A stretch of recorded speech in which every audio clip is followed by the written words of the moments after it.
I didn't know how many was on your list. How many do we have total? That much, huh? Yeah.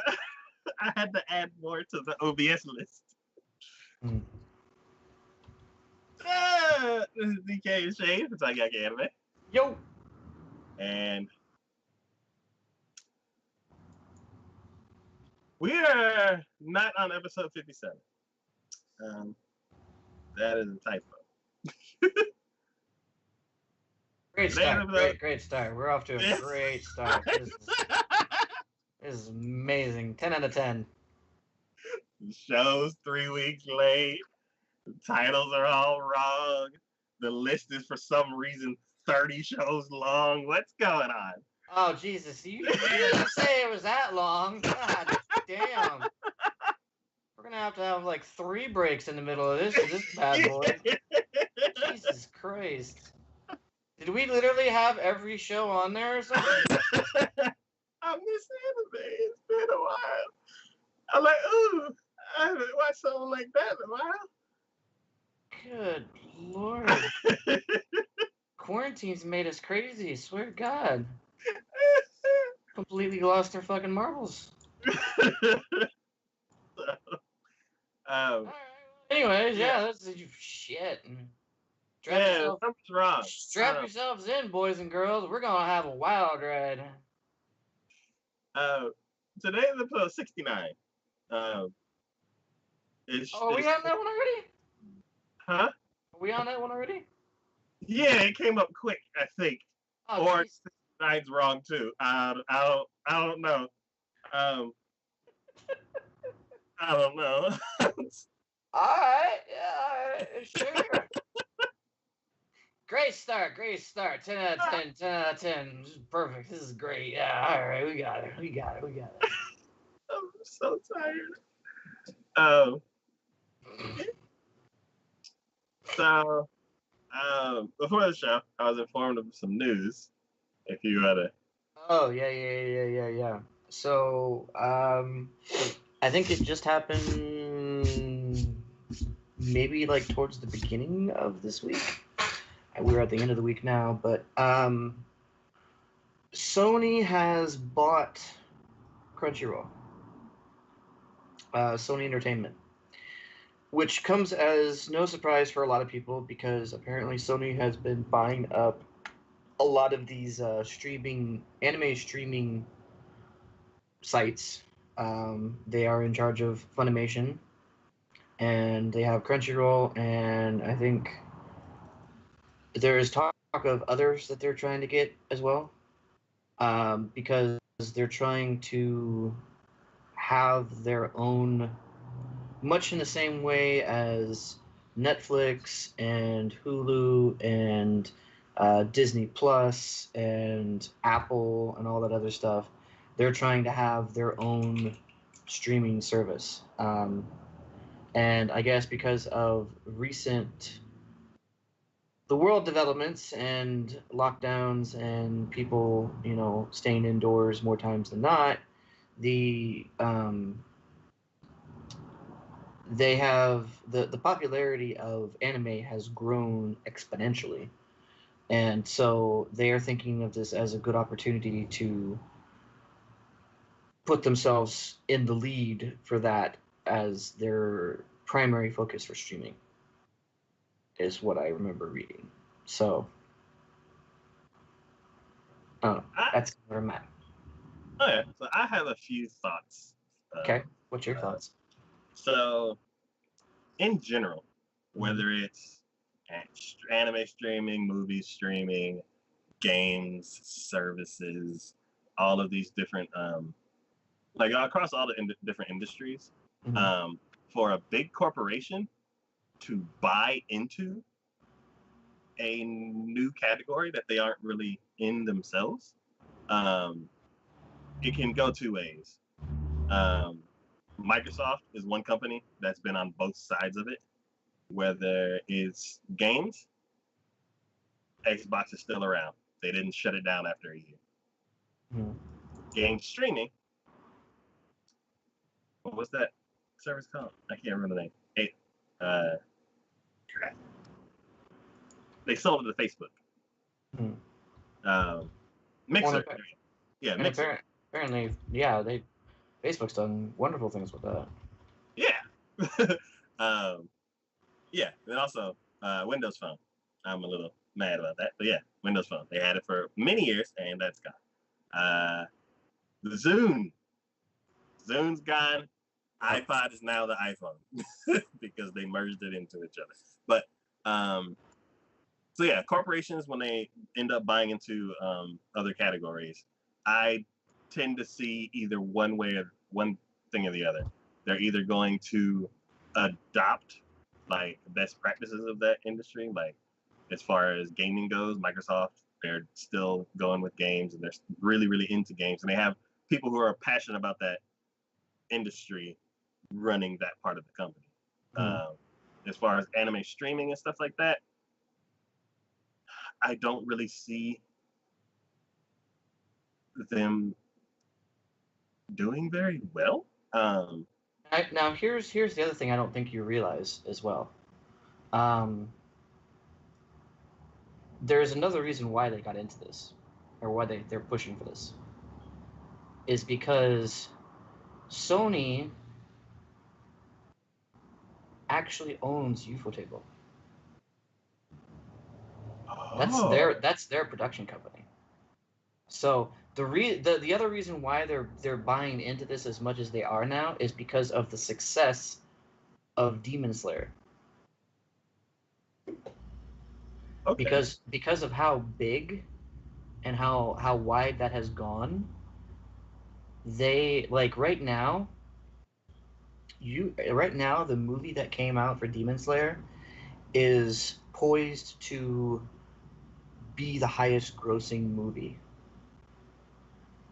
like even over Titanic. So it's not like highest grossing animated movie like Your Name being the number one. No, they're saying even over mainstream movies. This Demon Slayer movie that came out and hit theaters is poised to be the highest grossing movie at the moment. I mean, it's probably reaching the levels of like Avengers and shit like that. Okay. So at least that's what I read in the article I read for it. So my understanding and my thought process of this is that they they tried the waters to see how far they could push it, and when they realized they had something, that's when they went all in. And they're Okay. like, all right, we can actually do something with this. We can actually stake our claim to this and do something well that others will go and buy into, because Okay. that was their biggest concern, was is that there just wasn't going to be enough groundswell for them to be able to do anything with it.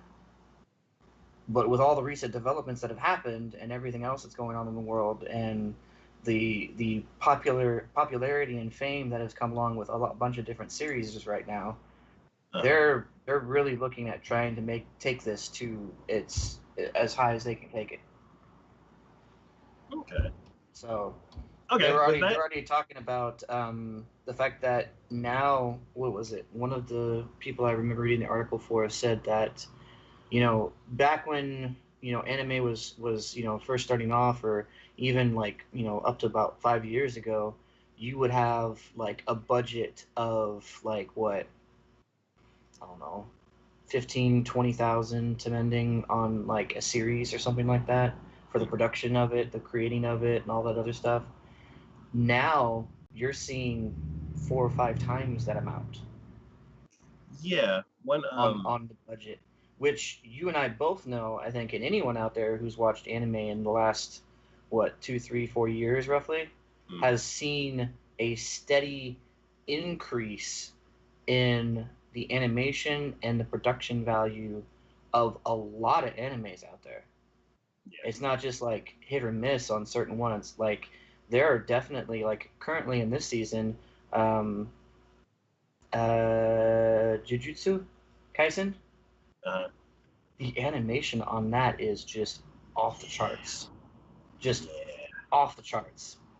And back when Demon Slayer was still running their season, you and I both know, because of the fact that it started trending on the main Twitter, not even anime Twitter, like main Twitter was trending. The animation was just gorgeous. Yeah. And that to me says that this is the direction we're heading in, and Sony is seeing that. So this is the reason why they bought Crunchyroll. This is the reason why they have Funimation. This is the reason why they're looking to expand into this even further, because I think, like a lot of other people, this is the beginning of the progress that they're seeing, and especially with how the world is right now. One of the production companies that they had interviewed for said that they're getting people calling them up to make animes, like requesting it, because you don't have to worry about dealing with COVID and stuff like that when you're making animes. You can have one person solitarily in a room creating the still images, doing whatever they need to do for this, and then working remotely with whoever else, and it doesn't even matter. They can all combine efforts, and they can actually release something because of that, as opposed to, say, a movie where you have so many actors on set, so many productions things behind set, and now you're rolling the dice on whether or not something is going to happen. Yeah. And so right now, over this last, like, I don't know, 6-7 months roughly, they've said that the amount of requests for them to really start looking into stuff like that has just grown exponentially. Okay. So, I mean, it's one of those things too, where I've seen interviews of people talking about, even for video games, saying that the amount of storytelling and the amount of detail in design of this is like, this is where the future is heading. This is where we're kind of progressing into, because what you can do, especially with the technology that we have out there right now, is limitless. I mean, your imagination is what is the only thing keeping you from doing whatever it is. Yeah. So I don't know. To me, I think this is something. And someone mentioned too in an article too, is like, this is literally the headquarters in Japan for Crunchyroll is like 4 blocks away from Sony's, um, as well, and it's like, this has been in Sony's backyard. This is this is their state. Sony is stationed in Japan, where anime is prevalent all over the place. It's like, why weren't they trying for this to begin with? Like, this is like, you guys are like, yeah, you're doing it now, but it's like, God, you could have saved yourself some trouble just by starting this whole process. And see, the problem is, and they said, is that they don't have faith in their own things. Like, if it originates in their country, whatever it is, they don't necessarily have the full faith that it's going to expand and make it worldwide.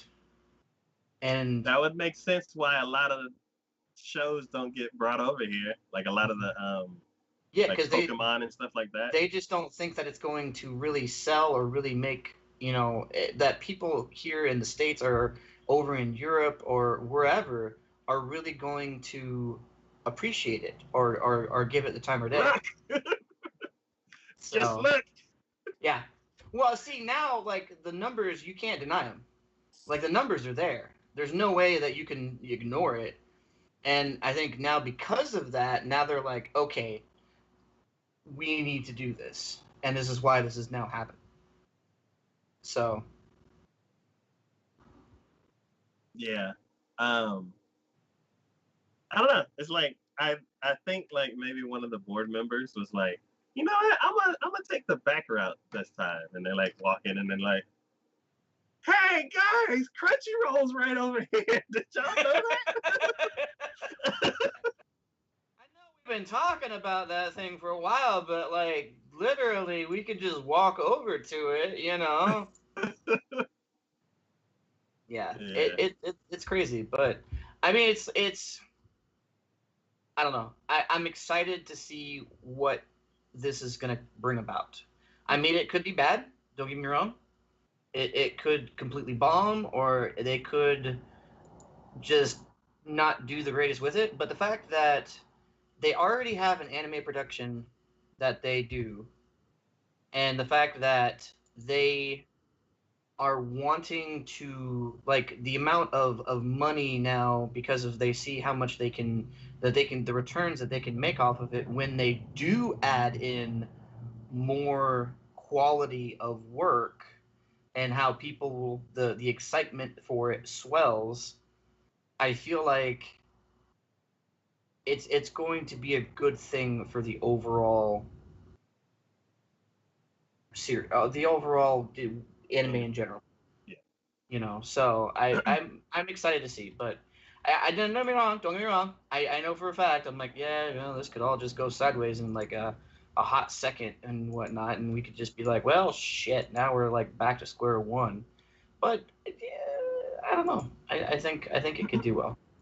Yeah. So So I'm in well now I feel a little bit more okay with it because Sony is going like Sony basically is Ufotable. So that makes and it's like Ufotable is like the highest quality animation out there, at least one of the studios. now it So makes sense that they are the highest quality because they have Sony backing them. yeah.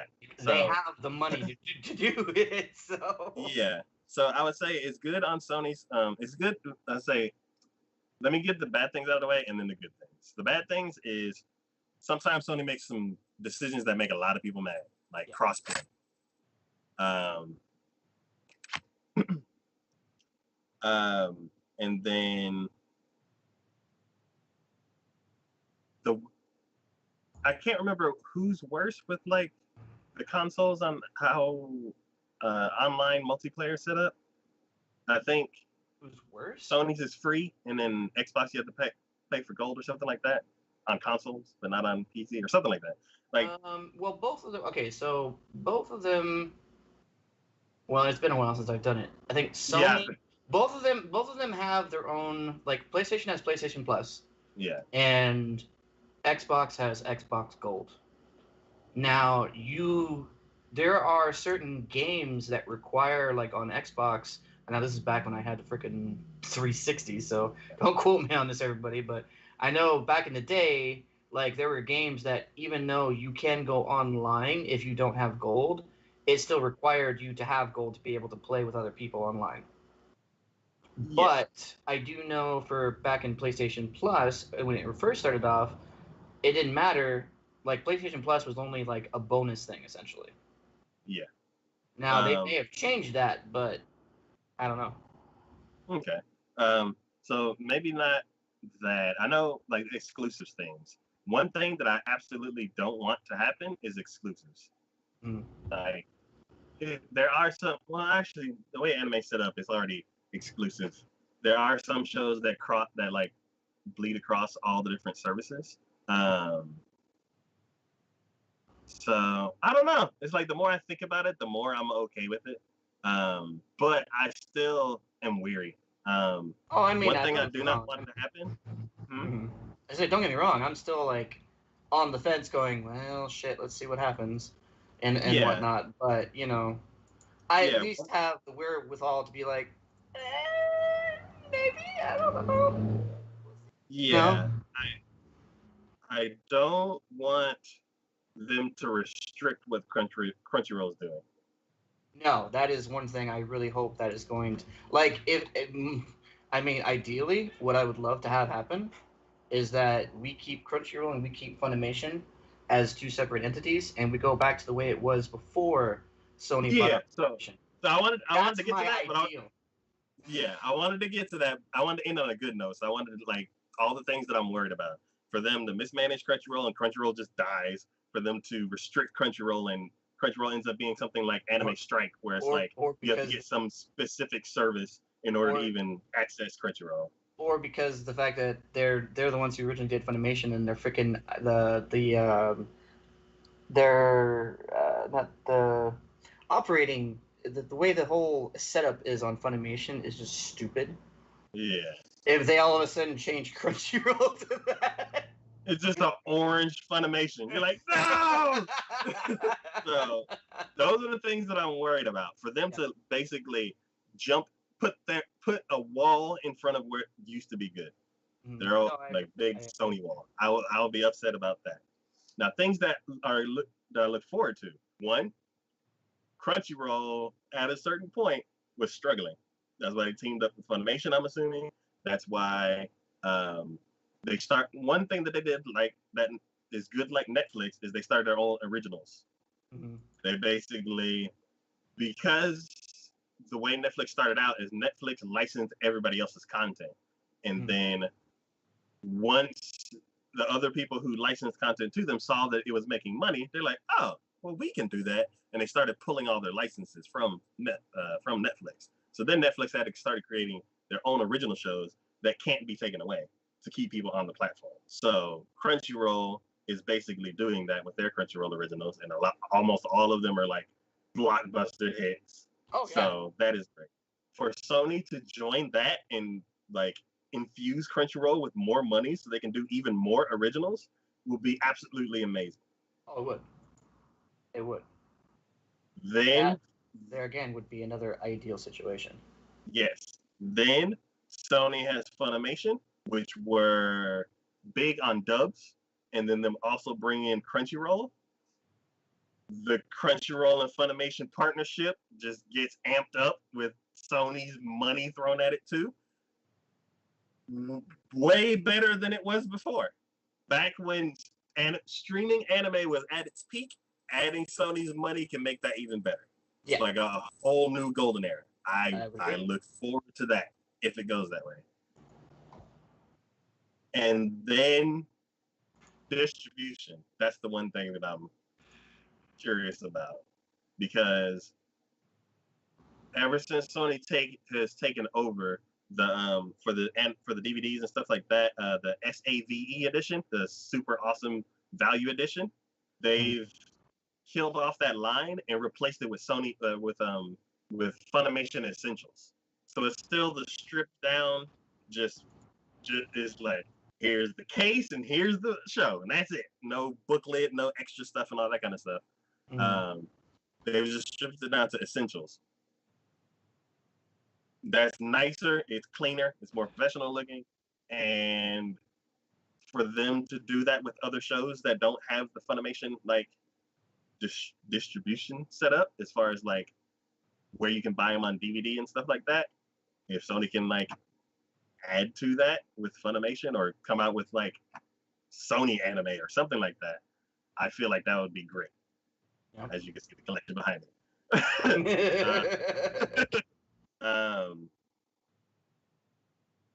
But yeah, it's like, I worry. I'm gonna keep my eye on it. Can't do anything about it, but I'm gonna keep my eye on it.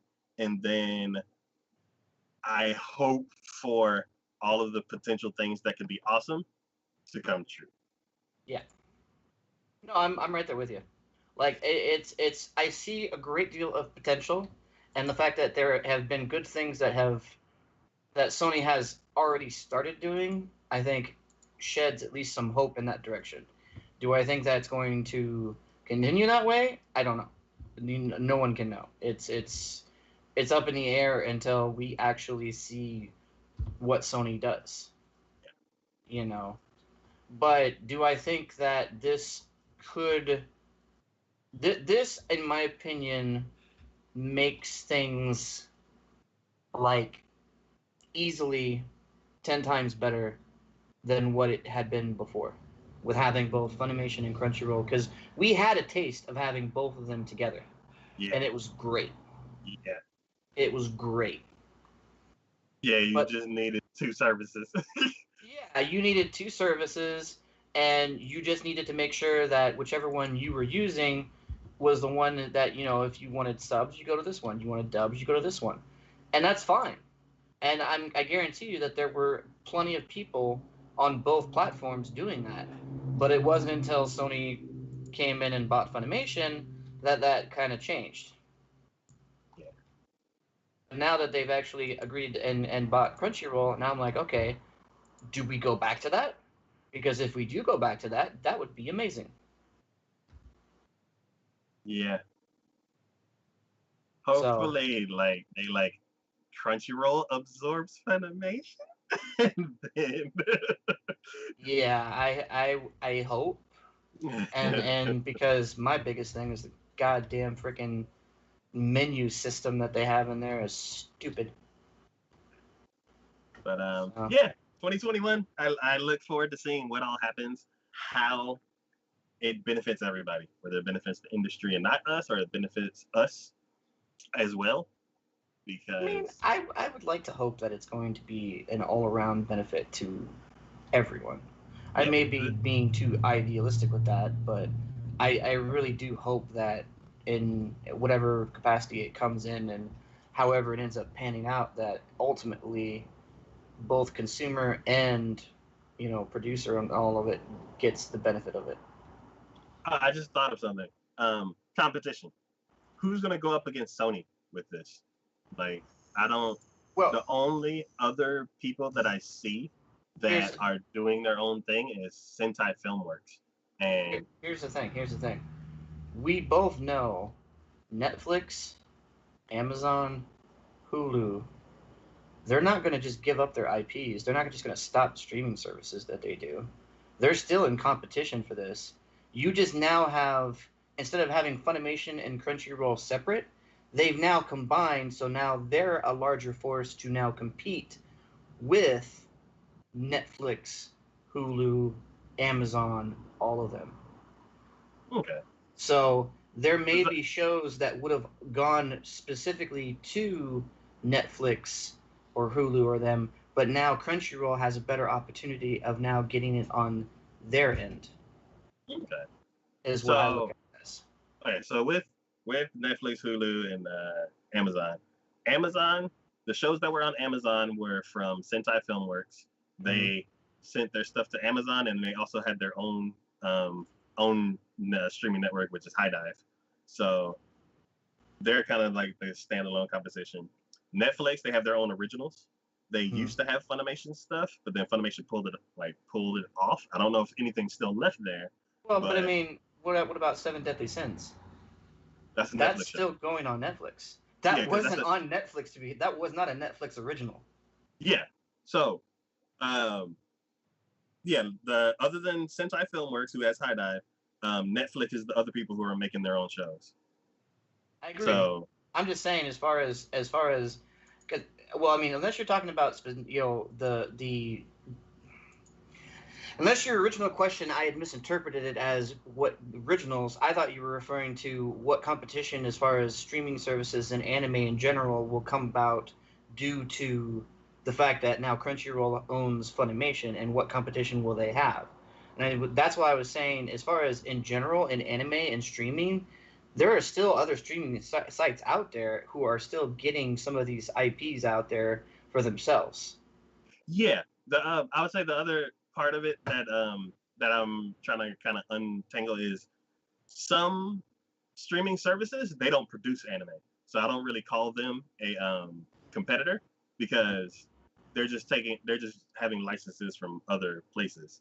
Um, Well, but I mean, so they're just because they have those IPs, and even if it isn't original from them, that doesn't mean that they're still going to get people coming to them for that IP because that's what people want to watch, even if yes, it's not an original for them specifically. yes, they as far as like where to watch shows, then yes, that's like you can watch stuff on Amazon Prime or you can watch stuff on Netflix. But as far as being a competitor, I would say that they would have to have their own original shows because if not, Sony or High Dive can pull their shows, and then that platform won't be a place to watch anime anymore. But again, like, you know, IPs come and go so frequently. I went to go because I knew Log Horizon was coming for their next season. I think that's in this season that's coming out. Mhm. And I went to go and I was like, man, I haven't watched that in a while, and I was just kind of waiting for something to kind of watch. So I was like, I'll go back to the season one. Crunchyroll has season two. Yeah. They don't have season one anymore. Do you know who? Hulu has it. That's probably because it's a Funimation show. Then why doesn't Funimation have it? Funimation doesn't have it. Hulu has it. That's weird. This is why I'm saying the fact that Crunchyroll and Funimation have joined forces to me only makes them more of a player on the table of streaming services. Okay. Now that they're under one company, one platform, I think that, in my opinion, is only them going, all right, we not only can we add in our own original series and expand on that further, but a lot of these IPs that we have for series, especially ones that end up getting an extension on the series, we can keep hold of better than what we used to. Okay. So, I'm not asking for a monopoly on streaming services at all. I think that would be the biggest mistake ever. Yeah, that's Is what I to was have hoping. That I hope is to Sony have doesn't. a complete monopoly on all IPs and all services, and then that be the case. No, I don't want that to be the case. But they still have to be able to compete with Disney and everything like that. So, in order to keep their name on in the drawing and at least have a seat at the table, they do have to kind of consolidate and try to get as many of these streaming services under them, so that way, you know, they're getting the revenue and they're having so many different platforms that they can actually throw these things onto. You know what I mean? Yeah. So, like right now, I'm all for it. If they start absorbing other streaming services or monopolizing on IPs for series or whatnot, then I might have a problem with that. Then I might look at that and go, okay, what are we doing? This isn't right. Yeah. Why is this happening? But we're not there yet, and Yeah. hopefully that we won't be there. But we're just not there. Yeah, that's it took a while for me to kind of form the whole thing, but I don't want another Disney to happen. I don't want Sony to grab up all. I don't want Sony to grab up the shows from Netflix that they're producing, and I don't want them to grab up High Dive. No, I agree. Because I once agree. they do, then it's Disney. I agree, but right now, I want to see more of what we had before, and which Crunchyroll and Funimation are, because right now they're just not nearly as big of players as they used to be. What was that? 2019? That was like. For what? When Crunchyroll and Funimation first joined Yeah. forces? Yeah. That was in 2018, I think. Okay. It's been at least a year, if not more, before since that had happened, Okay. to my knowledge. So, either way, Good luck. I hope everything stays good. yeah, I agree. I'm hopeful. I would like for this to be a continual thing that happens, and that we actually see things with a little bit more clarity as far as what can be done, and not have so many different hands in the cookie jar. Yeah. Right now, you have to go to so many different places just to get your streaming your anime, Yeah. just because this person gets this IP, this person gets this IP, this person gets this IP, and you're just sitting there going, I just want to watch the show. To sample the season, you need like 4 subscriptions. Yeah, and that's ridiculous. That should never be the case. You should not have to go to that many different places just to be able to watch the series that you want to watch. It's ridiculous. So, no. All right, let's get to the list. The first show we're going to be talking about is 243 Seijin Kokodanshi Barebu. Uh, This has to be yours. Tell me this is yours. yeah, I it's a don't volleyball recognize anime. that at all. Oh, okay. I was like, what the hell is this? There's numbers in this one? I think they measured the height of the net and then made that like a really big thing in the show. Measured Or a big thing that one of the characters like talks about who's like in the numbers or something. He's like, gotta get those 2 meters in, let's go. Oh, okay, Like okay. I don't I know. I get it. But yeah. I should have figured So you would after this one. why did I pick this one? Man, I am gonna only watch the first episode so hard on this show. Man. I am gonna watch the first episode of this one. They won't even know what hit it. It's gonna be just. Man, I watched this trailer. I'm like, yes. What episode? Let's go. So, story goes. Actually, it is made by David Production. Why does that sound so? David Production? Aren't they the ones that we don't always be able to get to watch? They did Strike Witches. They did Firefighters show. Firefighter show. Cells at Work. I was gonna say, it just sounds like the one that we don't always get to watch because their series doesn't always get picked up. Yeah. You said that was the very first thing that popped in my head. I was like, David Production, is that the one that we don't ever get to see? The big one is not the Pokemon show, but there are, I think, Monster Hunter. I think they got released. Well, they've done JoJo. Yeah. So yes, it doesn't have any heavy hitters. So every time I hear that studio name, I'm like, who? Oh wow, Spriggan. The story goes, high school student Kimi Chika Hajima. Sorry, I was just looking at Spriggan and I realized just looking at the poster, the very bottom of it says Netflix. I'm like, shit. That was my immediate knee-jerk reaction on seeing that was Netflix. I'm like, shit. 2021. Right. See? This is what I'm talking about. Freaking Netflix is still freaking pulling in and going like, I'll take that IP. I'll take that. No! And then we have to wait like an extra month or two after the freaking release of it to be able to freaking see it. You have to wait the whole season, and then you gotta wait 6 months, and then they'll release the whole thing at once. Yeah. So stupid. So incredibly stupid. Oh my god.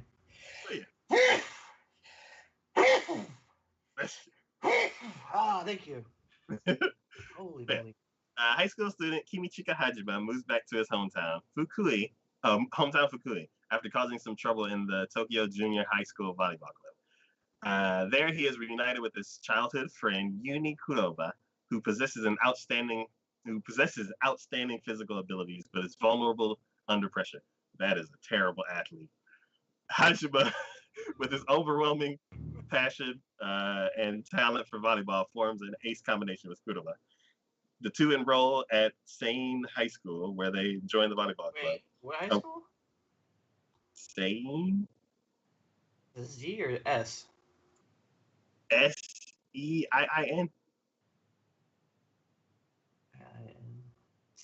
Seine? Yeah, Seine. Seine. All right. It's like when you first said, I thought you said sane, and I'm like, they're trying to say that their high school is sane. This is Sane High School. We're the most just sane freaking institution you'll ever meet. Fuck. Right, cool. Go ahead. Sorry. No worries. Awaiting them are the 163-centimeter hot-blooded captain, Shinichiro Oda. the talented and sharp-tongued captain. Man, I am tripping over words now. Vice Captain Mao Aoki and his third-year pair and the second-year students, including Akito Kana, who is always wearing long sleeves due to his allergy to sunlight. The newborn team. I feel that on a very deep level. The newborn team breaks its former shell of weakness and becomes Fukui's rising star. This is a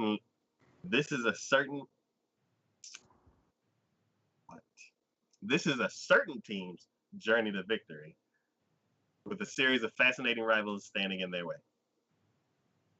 All right.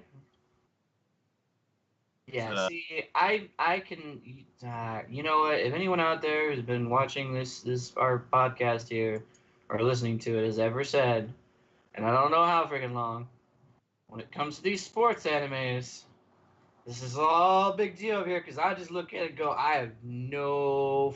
If someone were to ask, like, if I were to sit down and watch one of these, and someone were to ask me, "Why do you watch them?" I'd be looking at them going, "That's a very good question." God, do they sound so generic? Here's the one main special character. Here's his childhood friend. One kid got kicked out. He's coming to this team, and then they're going to join the Misfits and go for the championship. There's going to be struggles. There's going to be potential for injuries. There's going to be people who don't think that they can make it, and they're going to distrust their own self. They're going to have a big game that's going to fail miserably. And then they overcome all odds, and they win! Or they don't. They don't, yeah. It's very rare. And they try again next season. Yep. Somebody might actually be hurt. You gotta is the studio gonna take the risk? Are they gonna be different? Probably not, but it'll be fun. Let's watch it. Oh shit. Yeah. Oh yeah. See, I can't. That's why I'm just like, you know what? No, all you, my man, all you. So yeah, I will be watching one episode of this and then not coming back to it for a couple of years. For no reason at all. That's just how things roll with me right now. Yeah. Oh, the next show he's talking about is Alice in Deadly School. Alice in... Why did I pick this? I don't think I saw this one. The very first seconds of this trailer is two girls going, "Yay, yay, tell me that you did." Ah! What the hell? So what you're saying is it's another When They Cry. Oh my god. It is one of those like dark, bloody animes with like a nice, pretty girl shell. And sorry, I was just watching what you were talking about. I think I just glossed over this one, but yeah, now that you said that, I'm like, Domo, Domo,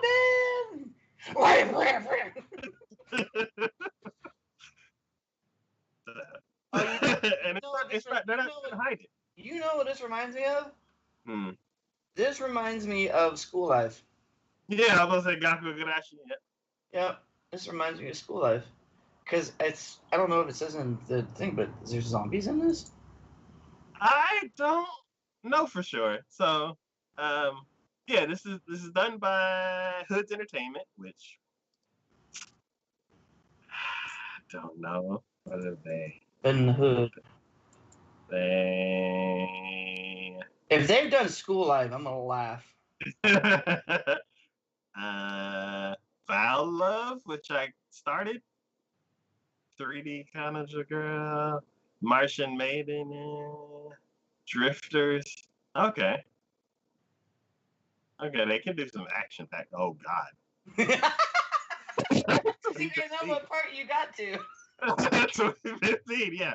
Oh, and 2013. Okay. Yeah, let's stop that. I had a feeling when it said Hood's Entertainment. I'm like, why do I feel like this is one of those ecchi shows? And it's like for the last couple of years they haven't been. They're like, you know what? We got to change our image. We gotta start making some make new stuff. They're the And ones like, who, they're the oh, ones who did Psycho no Quasar. Oh shit.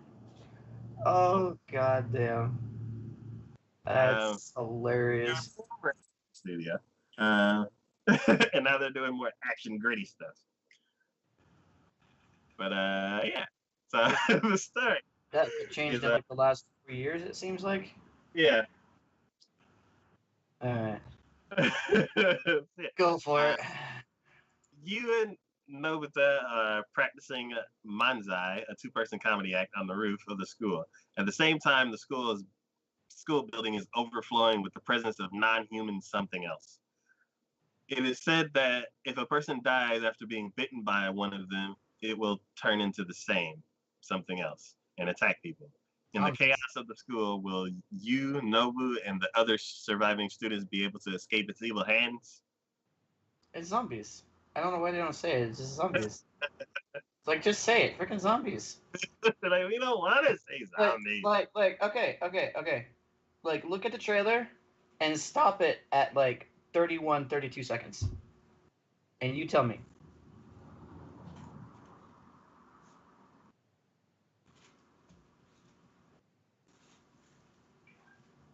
The school door? What's beyond that? 31, 32 seconds.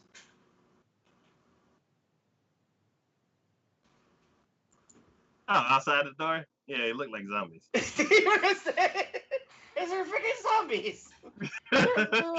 They're literally dead marching forward past the freaking school door. And they're like, well, there's something. And I'm like, they're zombies.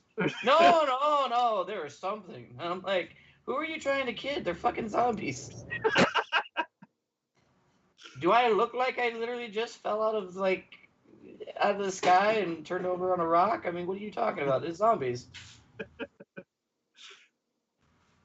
Yeah. Yeah. Um, I like Gakko so I'm gonna check this one out. Well, you tell me if it's like School Live and if they actually have the balls enough to say that they're zombies instead of calling them something. And I think I'm gonna check that out then. What should be the synopsis? They're like, we don't want to give it away. No, we don't want to give it away, but we're gonna like show you them a lot, but we don't want to give it away. They're zombies. Stop fucking with me. But yeah, if you liked School Zombies. Life, and if you like High School of the Dead but cuter, maybe not. I don't know. Well, okay. So if you like high school, well, and see, I can't. I was about to say if you like High School of the Dead with less ecchi, but I'm looking at it going. I just remembered when I was about to say that about what company this is, and I'm like, they can still sneak it in there. They can still sneak it in there. I'm not gonna put it past them. So, let's see. I just realized. For this one, how do we think it's gonna play out? I mean, a lot of death. One thing I'm curious about is, are they trapped? It says they're trying to get out. Is it because there's just zombies like just patrolling the school? They're not zombies. They're something. Okay. You gotta call them right.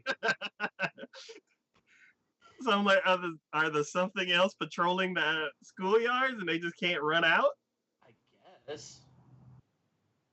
I mean, is I it don't know. Just the school that's like?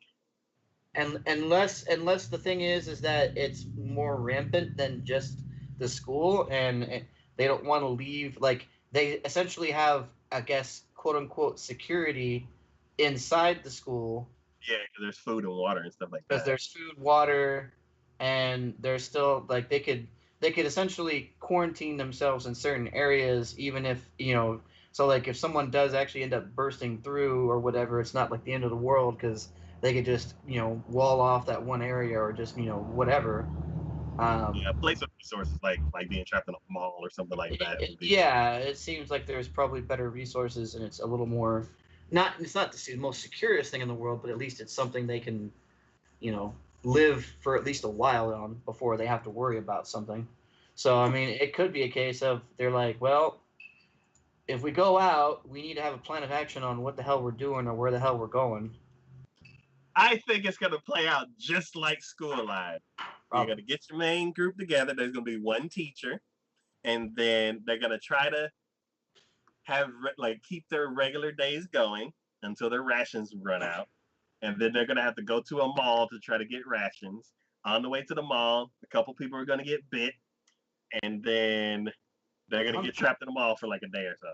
Then they're gonna make it back to the school. Somebody else is gonna get bit, and then they're gonna live out the rest of the days with like 2 or 3 people left.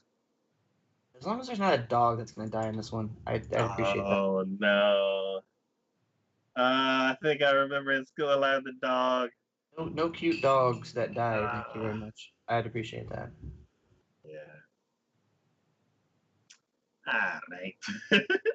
The next show talk about is Back Arrow. Back arrow. Yes. Again, I'm assuming this is probably you on this one Yes. because I'm like Because on. it kind of looks like Islands in the Sky.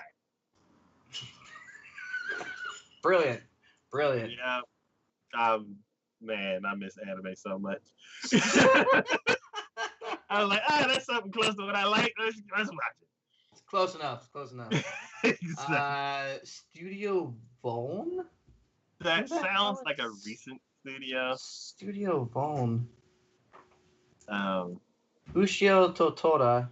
ooh. Oh, they remade the 80s show. Or the 80s manga. They did 3 back in 2018 and 1 each in 2015, 16, and 17, and then this is now their first one in 2021. So they were basically unproductive for like 3 years. Yeah, they debuted with Uchiha and Tora. Okay. Yeah. And they haven't done almost anything since. That bodes well. That's a That's a romance. They did good. an idol show. They're just trying a bunch of different genres. They're like, let's go 80s. They're like, oh man, people love this. Let's do 80s again. All right. People like idols. Let's do idols. I'm like, all right, what about the CG stuff? Let's try some CG stuff. Let's do some romance. Let's do an adventure show. Okay, I don't know what this new show is, but yeah. Islands in the it's Islands in the Sky, man. You already said it. Sky and Mix, I think. Yeah. Back arrow. Wow, Ringarindo is a land surrounded by a wall. The wall covers, protects, cultivates, and nurtures this land. The wall is God. It is the foundation of this land, Ringarindo. This sounds like Attack on Titan. It does. And I like the way you say Ringarindo too. One day, a mysterious man named Back Arrow. Oh no. God, that's his name. No. Why is his name Back Arrow? Do I just call you Back? Do I call you Arrow? Do I have to call you the whole name? I mean, BA. Yeah. Can I call you BA for short? I'd rather not call you Back or Arrow. Back Arrow appears in Esha village on the outskirts of Ringarindo. Arrow lost. Okay, his name's Arrow then. Cool. Arrow lost his memories, but says that. Wait. What? Arrow lost his memories, but says that all he knows is I came from beyond the wall. To restore his memories, to bring his memories back, Arrow gets out beyond the wall, but is embroiled in battle with himself as what? As the stakes. I feel like that sentence ended without. Oh shit, that's hilarious. Just reverse Attack on Titan. Inside, he's trying to get back out. Well, they decided to get back out and Attack on Titan. Well, they venture out and come back in because they're like, oh god, we need to go back in. But the ultimate goal from like the main character is to ultimately go out. Like, they want to be able to live outside the walls. Okay. He's the only one doing the opposite. Maybe I don't know. But yeah, You know what? Looks like, Good luck. Just good luck. so,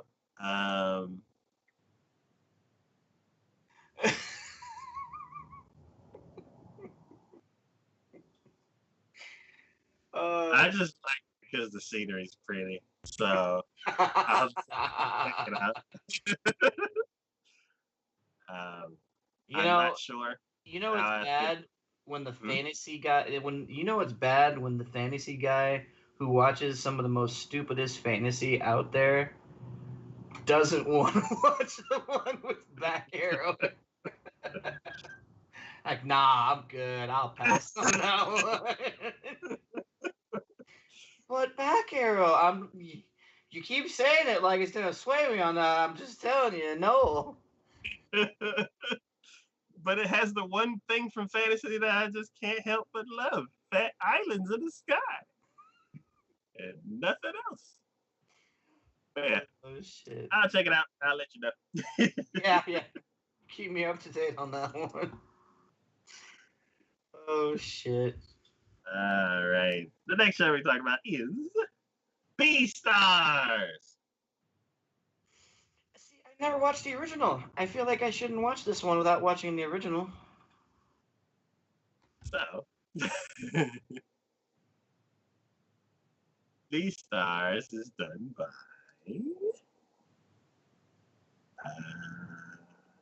Studio. Oh, it's Orange. Orange has done. Aren't you glad you didn't say banana? The first season of Beastars. Yes, and Monster Strike and No. They did Monster Strike the movie. Oh, what is this one called? What is this one called? Oh, they did Black Bullet. Land of Lustrous. This is a 3D show that people. No wonder I didn't remember. This is a 3D show that people said got super amazing after I stopped watching it. I think those people.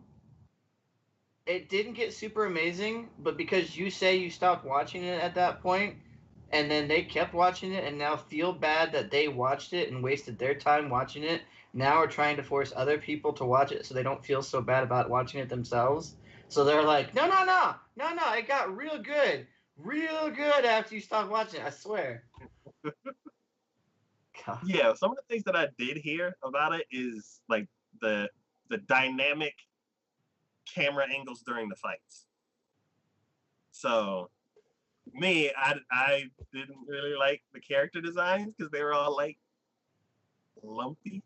Like, I don't know, they were like shaped weird. And just the concept of it, and then the monsters were kind of gross looking.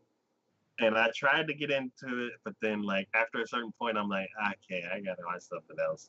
And then apparently one thing happened, and it just turned into a really cool action show. Do you see what other anime Orange has going for 2021? 2020. Godzilla. They're making a Godzilla anime. Are you serious? Yeah, it's probably another like. I'm No, curious if it's gonna be another CG show. the main character is Godzilla. It's the only character on there. Even though they have two humans on the freaking front of it, they're like, no, main character is Godzilla. They're support characters. It's fine. You don't have to worry about them. Yeah. Oh God! And you see who's doing it? If you click on it, Uh, source right below the description for Godzilla. oh yeah. Yeah. So, God damn it, Netflix. hey, so so Beastars is on Netflix. That's why you didn't watch. No, I saw it there because we have that because you shared the subscription for Netflix, and I saw it there, and I still went, "Nah, I'm good." I actually watched the first episode. and I And still it went, "Nah, I'm good." is, and it's a pretty interesting show. It's about the drama club, and they're all animals, and like everything's just kind of just weird, off kilter, like the way that this whole society's kind of set up with like, was it predators and prey characters?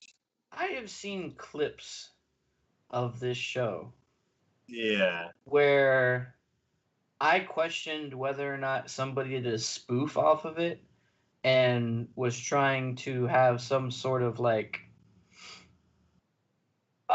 off-brand type animation where the wolf and the bunny were kind of doing some things, and I'm like, what am I watching? I am not into that, thank you very much.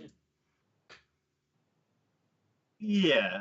So there is this weird like.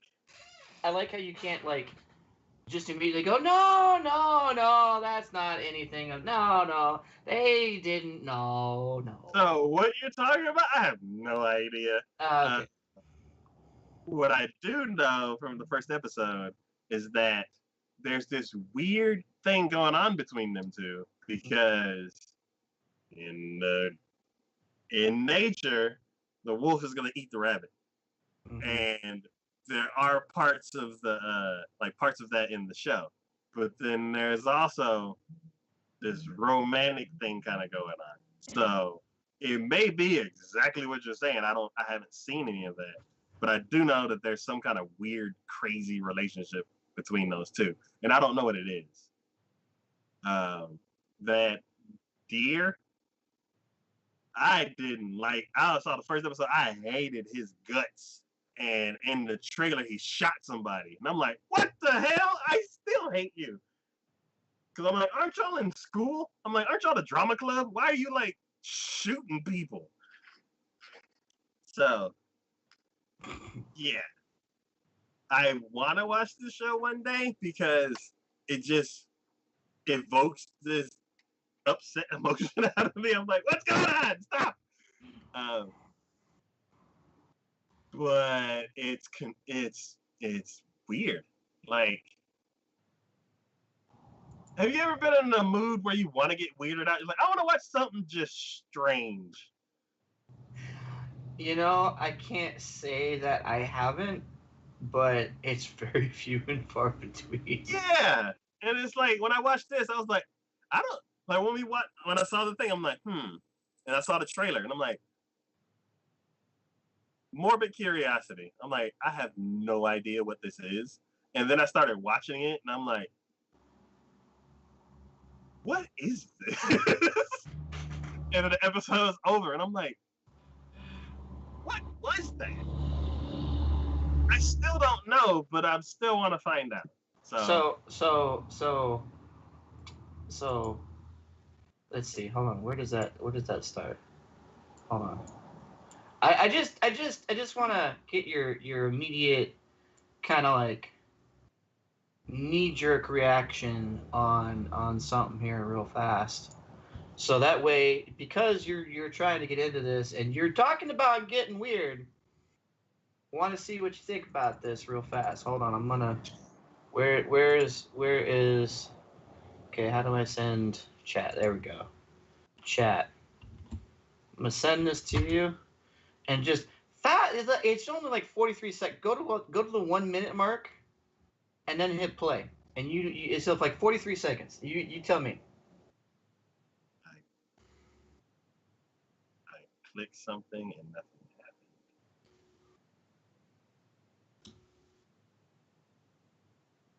happened. Okay, computer's thinking.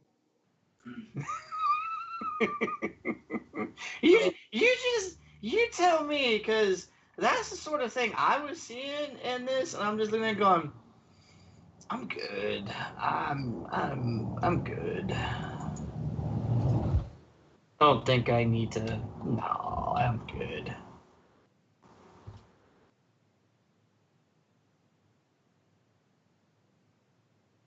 Okay.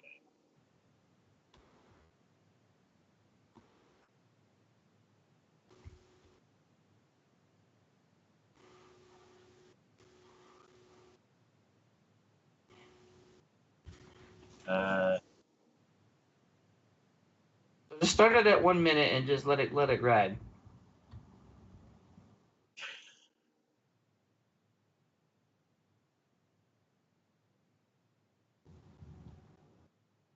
Okay. Yeah.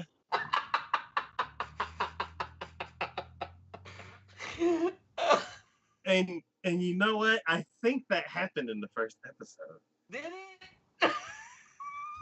And I'm like, is that like some kind of spin on like just like if they were out in the wild and the rabbit's just cornered, instead of it fighting back, it's just fine, eat me or something. Like I don't.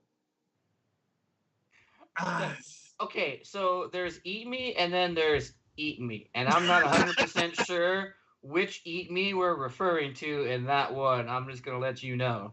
And I think that's what the show's trying to do. Like take different aspects of different things and like weave it together.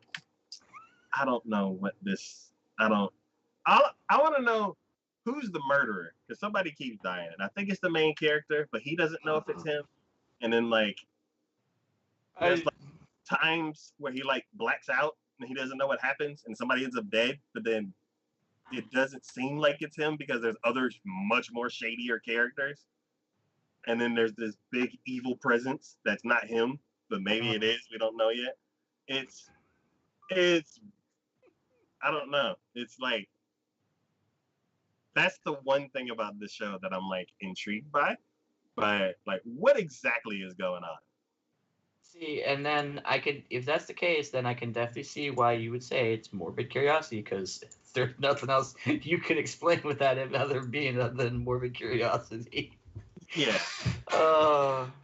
Like what is? Because I saw situations like that, and I'm like, nah, I'm good. I'm good. I don't think I need to go down that. I don't think I need to go down that rabbit hole, particularly. Thank you very much.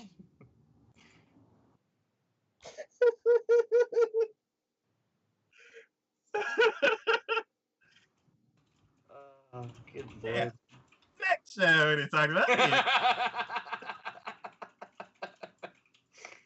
Yeah, that show's on Netflix. The whole season, unless they changed what they're doing, that series probably won't come out until like September or October or something like that because it's you see nothing while it's airing week by week, and then it takes them 6 months to produce it and release it. So it's gonna be out in like fall. Oh shit. But yeah, the next show we're going to talk about is Dr. Stone.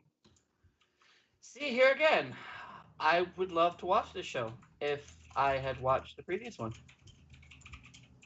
You didn't watch any of it? Nope. Never watched any of it. Because it was on Funimation? No, I think that one was on Crunchyroll.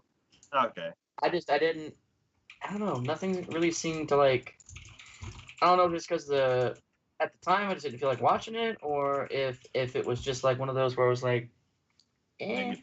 For whatever reason, no, I never ended up watching that one. Okay. I watched the first episode, of course, and I was like, this is awesome, and didn't touch it. So he may or may not be going back. I don't know. Well, if It you're gonna go to the depends. second season, I think you probably should. But it was really cool. Like what happened. um, from the trailer, it looks like. Oh, okay. What? From the trailer, it did look like some cool things were gonna happen. Um, Hmm. I just my computer's like, hey, I need space. Oh, no. I'm sorry, it's because I had you open up YouTube. Oh no, it's from three. Silent! Silent!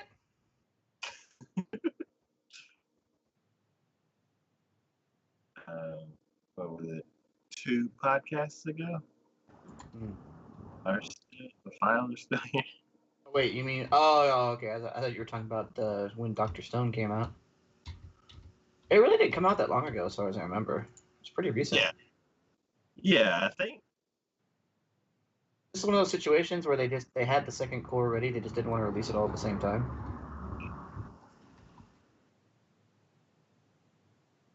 Uh, I,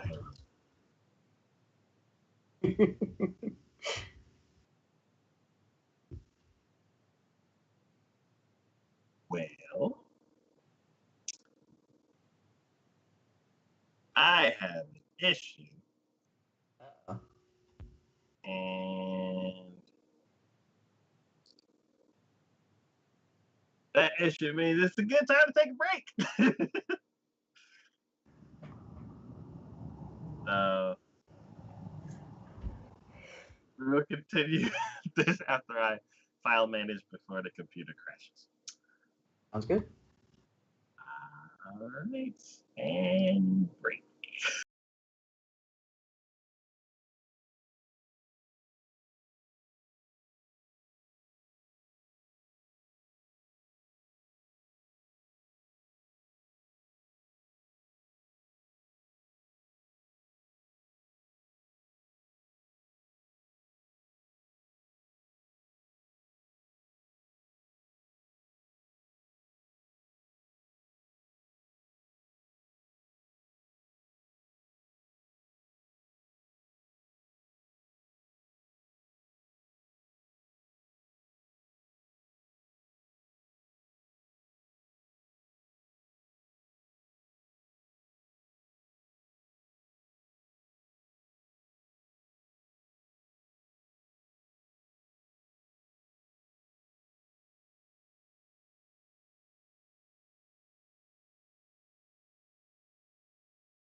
And we're back. Woo! Dr. Stone. Pretty good show. You should check it out. That old school, kind of like 90s action show. I don't know. Maybe I saw that and I've burned myself out on that since having been around during that age and like obsessively watching things like Dragon Ball Z and stuff like that. Yeah, this is like one of those adventure action shows where the characters are tropes.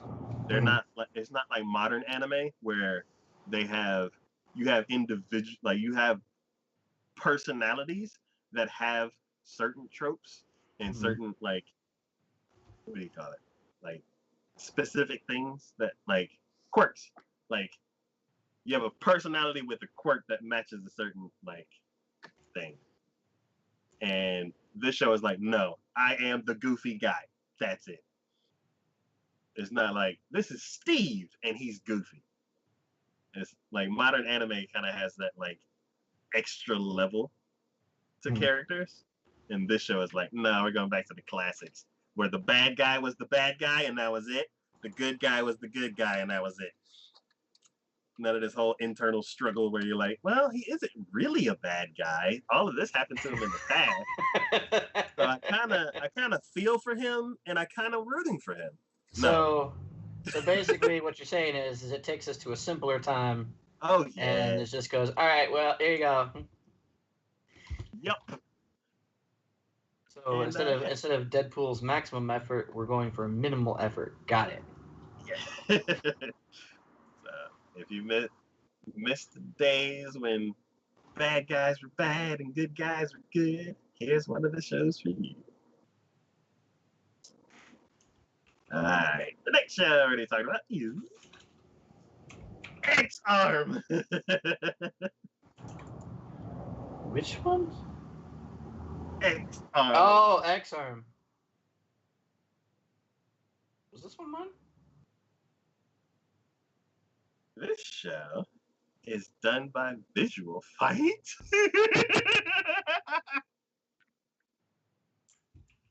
Wow, this is their first one.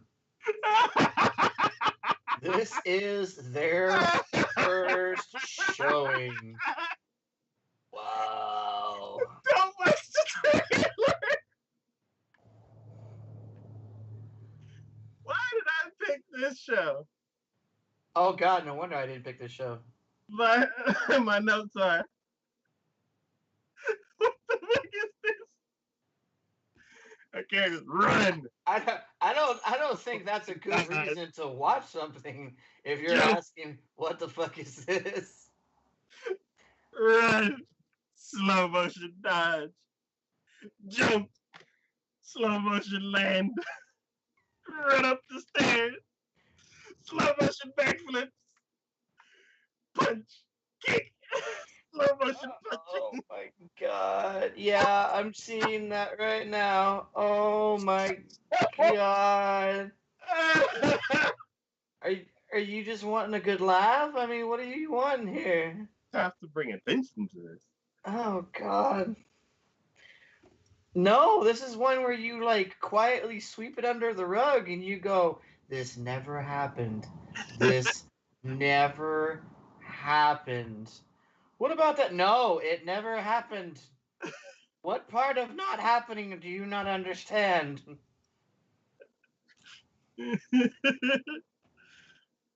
This is like somebody took, and I know I'm probably gonna get a whole bunch of people who ever watch this.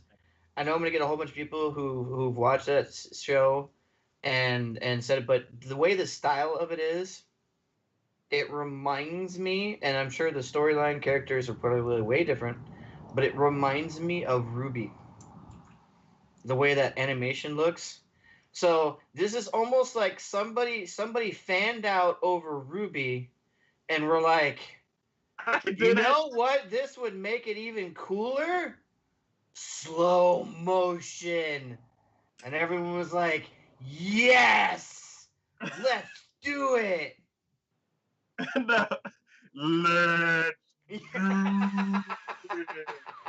And he got a promotion just for doing that. Brilliant! Get promotion. XR in the year 2014. What? Wow, they had high expectations, didn't they? I don't even have to see what everyone else has said. In the year 2014, and I already saw what that preview was, and I'm like, we did not have piloted mechs in power suits in 2014. What 2014 are you talking about? Oh my God. In the year 2014, a high school student who hates machines, okay, Akira Natsume, wants to change himself for the better and tries to take the first step in doing that. But then he gets run over by a truck. Oh no! I mean, we've all been there. We've all had these situations. You get run over by a truck. It happens. Fast forward to 2030. Okay, that makes sense We now. just A police officer named Minami wait. Uezono.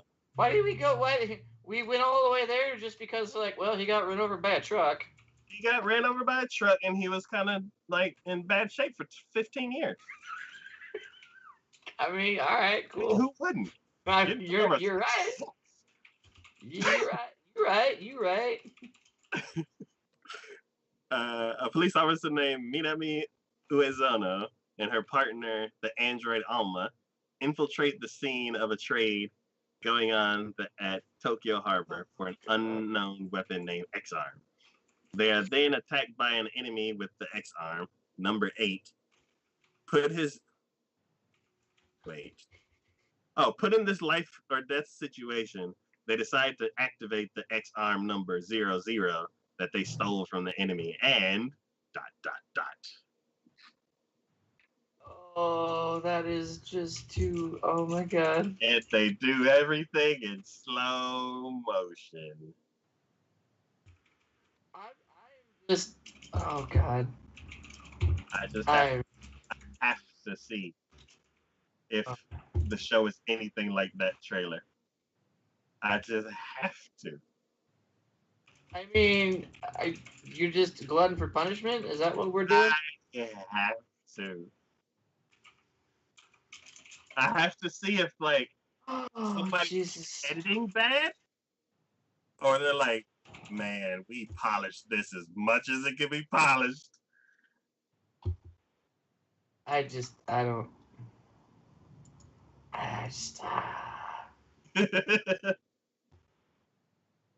don't even know, man. I don't even know. That was just so ridiculous. And this is prime example of why I don't like 3D animation. Because oh my god, was that some hard 3D animation. This set the whole industry back. They didn't even like say, you know what, we'll make it, we'll pretty it up a little bit. But hold on, I gotta go back to it again. Hold on. Because I'm my brain blocked out like half of it. Just going, what the fuck am I watching? Because I seem to recall, and if this is the case, I gotta go back to this. Hold on. Okay, so we're in the building, right? There's nothing in this building.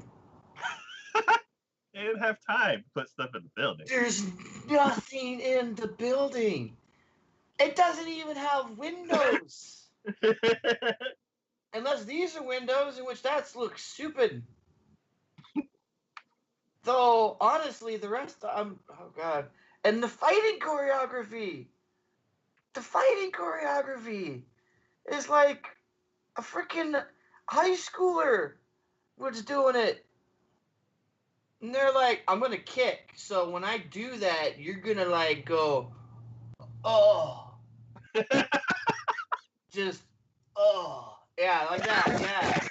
Yeah. No, just, should I turn my whole, no, don't turn your whole body. Just turn just a slight bit of the upper half. It's fine. It'll work. Trust me. I don't want to shit on studios, especially new ones like this or whatever, but oh my god, can y'all have done a little bit better on your debut? If this is what you got going for, oh my god. Even the exterior looks bad. Like even outside the building, it looks bad. Like they don't even have. Like, he goes through a window. There's no cars on this street for some fucking reason. There's only doors and windows. Like even though they show these as being like shops, every single they're cookie cutters. Every single one. The only thing they did was some of them have lights on, some of them have lights off, and they changed the color of the awnings. That's all they did. Other than that, they're cookie cutters of every single one of them. They're like, oh, no one will notice. They're gonna be looking at the mix. They're gonna be looking at the mix. That's what people came here for. They came here looking at the mix. Do we need to worry about anything in the background? No, don't worry about that.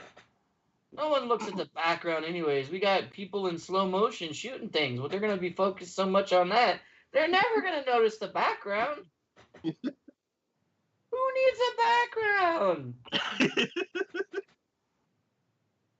Hey, they better be just happy that we put like freaking stairs here for her to vault off of, and walls, because man, we're paying the dude who makes those by the wall, and that's a lot of walls. Oh, God. All right. Yeah, I'm done. I'm so done. I can't even more. I can't. And for some reason, one of the classifications of this thing, actually, one of the classifications for this thing is etchy. Where is the etchy coming from?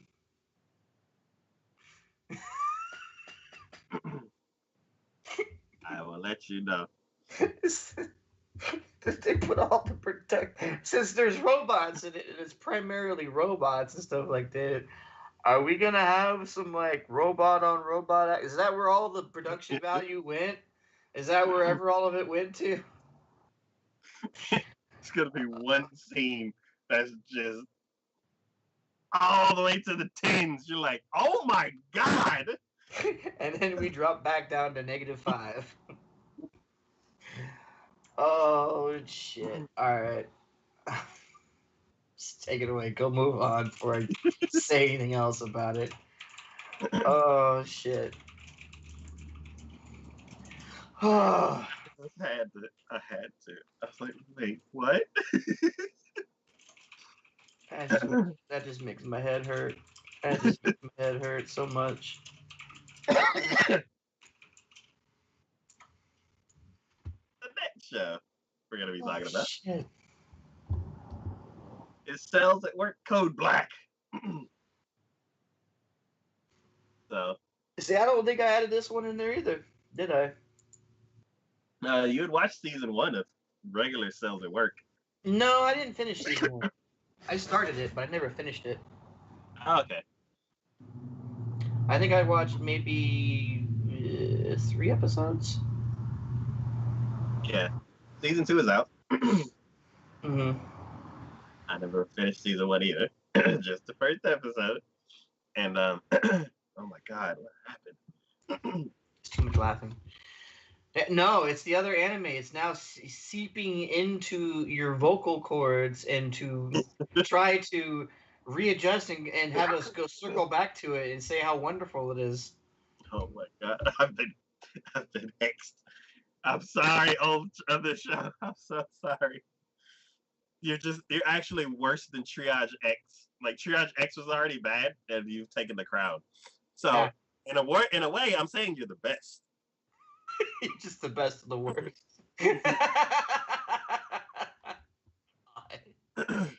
But yeah. Shit. Cells at Work code black. I'm choking so much I haven't even switched over to the other tab. So the regular cells at work show, it has a female red blood cell and a male white blood cell. And they're like personified the whole body and the cells and what types of cells do what type of work and virus attacks and other things that happen in the body with the immune system. This show is like gender swapped, I guess. The red blood cell in this one is a male, and the white blood cell in this show is a female. I have no idea what the difference is. I don't know if it's like in a different body or a different part of the body, or what happened if they didn't kill the virus or something. It just seems way more hardcore than the original show. Well, yeah, it's black. Oh, so, shit. Could you read this? I'm choking. Hey, this is your fault for having so many of these. I haven't even said about any one of them. We were like, what, 8 into it already? Jeez. All right, a newbie red blood cell is one of 37 trillion working to keep this body running, but something's wrong. Stress hormones keep yelling at him to go faster. Blood vessels are crusted over with cholesterol, ulcers, fatty liver, trouble downstairs. It's hard for a cell to keep working when every day is a code black. So apparently this is now the body of a person who's deteriorating. He's having some hard times. Yeah, so the other body was a healthy body, and this one's like, oh God.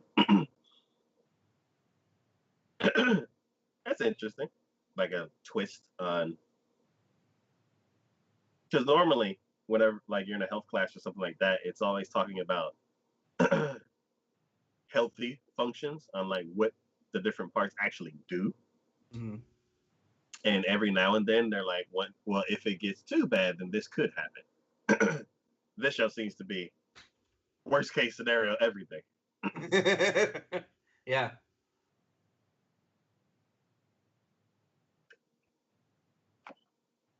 Since this one's different, I'm gonna watch the first episode of this one. These shows are both shows, Cybo and Cybo Black, are interesting. I kind of like that. It kind of reminds me of the Osmosis Jones kind of show, or Magic School Bus, where like they shrink down and go inside the body. You get to see like the functions of the body and how things work. A lot of times it's a learning experience. So shows like this, I'm always excited for because I feel like I get to learn stuff if I didn't already know it. Now I will say that I had watched I don't remember what exactly his profession was, but I know essentially he was a doctor. A doctor's reaction to this. Oh. And, like not like obviously not this specific, haven't come out yet, but the very first season that came out. Uh-huh. I watched his reaction to it, and it was kind of interesting because a lot of what they did, and this really goes to storytelling and stuff like that, because one of the things that's always been in storytelling that I've always been told and try to do myself is that you have to take some grounding in real life. Mm-hmm. No matter how out of this world, how crazy something is, you have to take grounding in real life. And apparently, according to this doctor, a lot of what they did is like legit. Okay. Oh, that at least speaks to me in a storytelling level that, hey, at least they're actually making the effort in this series to do that. Where some might not even like try to go for like, medical terms or getting close to what, whatever, you know what I mean? Mm-hmm. So yeah, it's it's cool whenever like the regular layman watches the show and you're like, oh, this is cool, I never learned about this stuff, and then you end up finding out that it's actually like legit, and you're like, oh, cool. Like like some space shows or shows that like about movies that happen in space. Sometimes they may take liberties and like modify certain things to make it convenient for the story. But then you have other shows like other movies like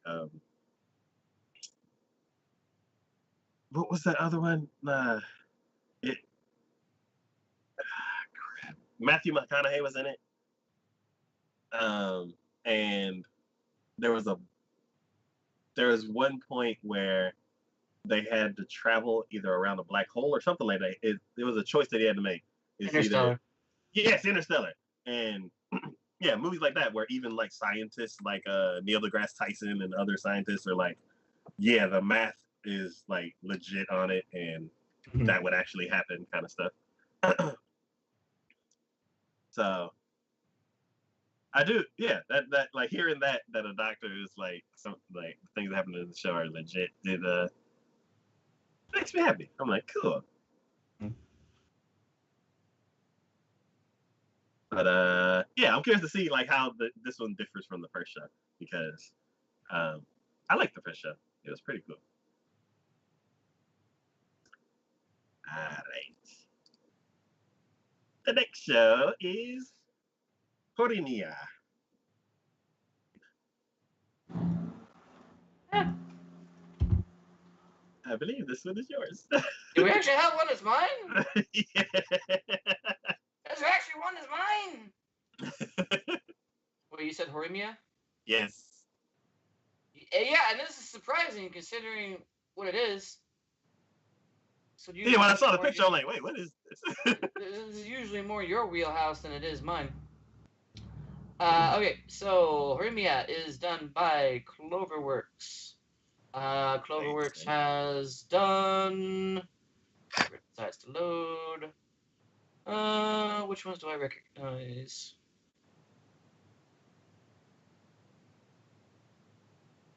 Oh yeah, they've done Neverland. They've done Persona 5, Persona 4. They've done Bunny Girl, Senpai. Yeah. And they've done Darling in the Franxx. So well-rounded. They've done some shit. And done some pretty good ones. So the story is at school, Kikahori is known for being smart, attractive, and popular. On the other hand, her classmate, the boring, gloomy Izumi Mayamurua, tends to be painted as a loser fanboy. But when a liberally pierced and tattooed, not to mention downright gorgeous, Mayamura appears unexpectedly on the doorstep of the secretly plain Jane homebody Hori, these two similarly dissimilar teenagers discover that there are multiple sides to every story and person. Now I'm trying to remember. Oh god damn it! Now the video is not available. Yeah, I googled the title and then clicked video, and then there was a trailer. I might have to do that because it's been a while since I put this list up, so I don't quite. Oh yeah, that's right. I actually watched everything like a couple hours ago. I don't 100% remember why I picked this one, but I think the storyline itself doesn't sound too. It sounds okay. It's not like amazing or anything.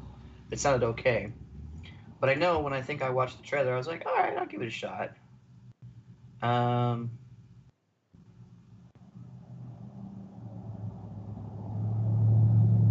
Watching trailer.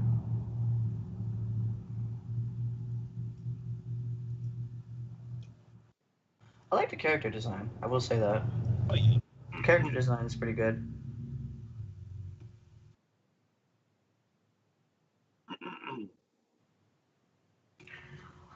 Wait, that was a trailer? There must have been another trailer. Because I just Maybe watched there that was trailer. got taken down. Maybe. Because I just watched that trailer. I'm like, that didn't really give me a whole lot. Yeah, that's probably why it's not on my list. That really didn't give me a whole lot. Yeah, no, it's on my list. So Yeah. Well, I can't necessarily say much about it because the trailer that I saw wasn't really that didn't give me a whole lot, and I want The to other say trailer has gone missing. the other trailer that I probably watched before this has gone missing, and I don't 100%. I mean, it's a slice of life comedy Mhm. romance. I mean, Which has to have something special about it for it to attract your attention. it does. There has to be Like something. So usually when it something comes to similar the to this, slice of I would life, say is Coconut Tank. yeah. Like it would So be up up there. I guess I'll give it a shot and try to remember why exactly I put it on there. But I'm kind of drawing a blank at the moment. Usually I'm pretty good about remembering what the hell, even after a period of time. I mean, character design's fine. I like the character design. And storyline's not, it's kind of very similar to a lot of other ones, but it still seems like it has a potential for, I guess, being a little different. So we'll see. I can't say anything about it, honestly. I'd love to say more, but I'm kind of looking at going, I don't, I don't remember. I don't remember. So it's disappointing. So I had to do this again, but I am dying. I need to figure out. I need to get some water. And I need to figure out why Ray Ray hasn't brought me more. So I need to check out her because she's not answering her phone. Okay, Yeah, take a quick break. break. It'd be like like a minute. So Cool. all right, I'll be right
And we're back.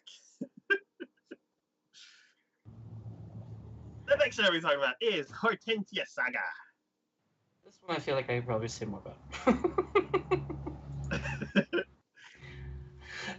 So this one is done by Linden Films, Which who has done things like the previous one we were talking about, Black and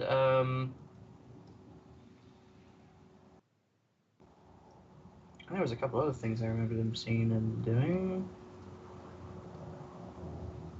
Oh, come on. What the hell?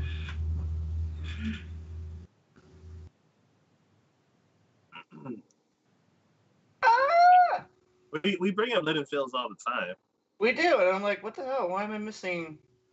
Oh, well, they did the Maybe newest... they did a lot this season. Yeah, they didn't do a lot this year. They did the newest Berserk and Terraformers, I forget. That's the one we give them negative points for. They're like, no, you guys fucked up on that one. No. They did the Maho Shoujo show last year. Wow, nothing really big last year either. Yeah, they've kind of been in the dark for a little bit. Hanebado, which is what, badminton? Yeah. Killing fights, which was They've been a little bit in the dark, just a little bit. Yeah. Bastard Magician. Well, Akashic Records. Wait a minute. Akashic Records. Is that the same show? I don't think so. Okay, anyways. Yeah. So, Hortensia Saga is a medieval fantasy tale of war and chaos. 3 years ago, the king has betrayed and murdered by one of his dukes, who then rebuilt the kingdom into his own. But now the original heir to the throne has secretly come of age. Hiding in the guise of a man, she and her loyal band begin the quest to save her homeland. God damn it! There's another one with the videos. What the hell's with the videos on these things? Every time I try to go to them, they're like, no. No, American. God, get a VPN just to be able to frickin' view the goddamn videos. No, I'm not in that. What are you talking about? What? No. What? Show it? You gonna show it? You gonna show it here? Oh, you'll show it here.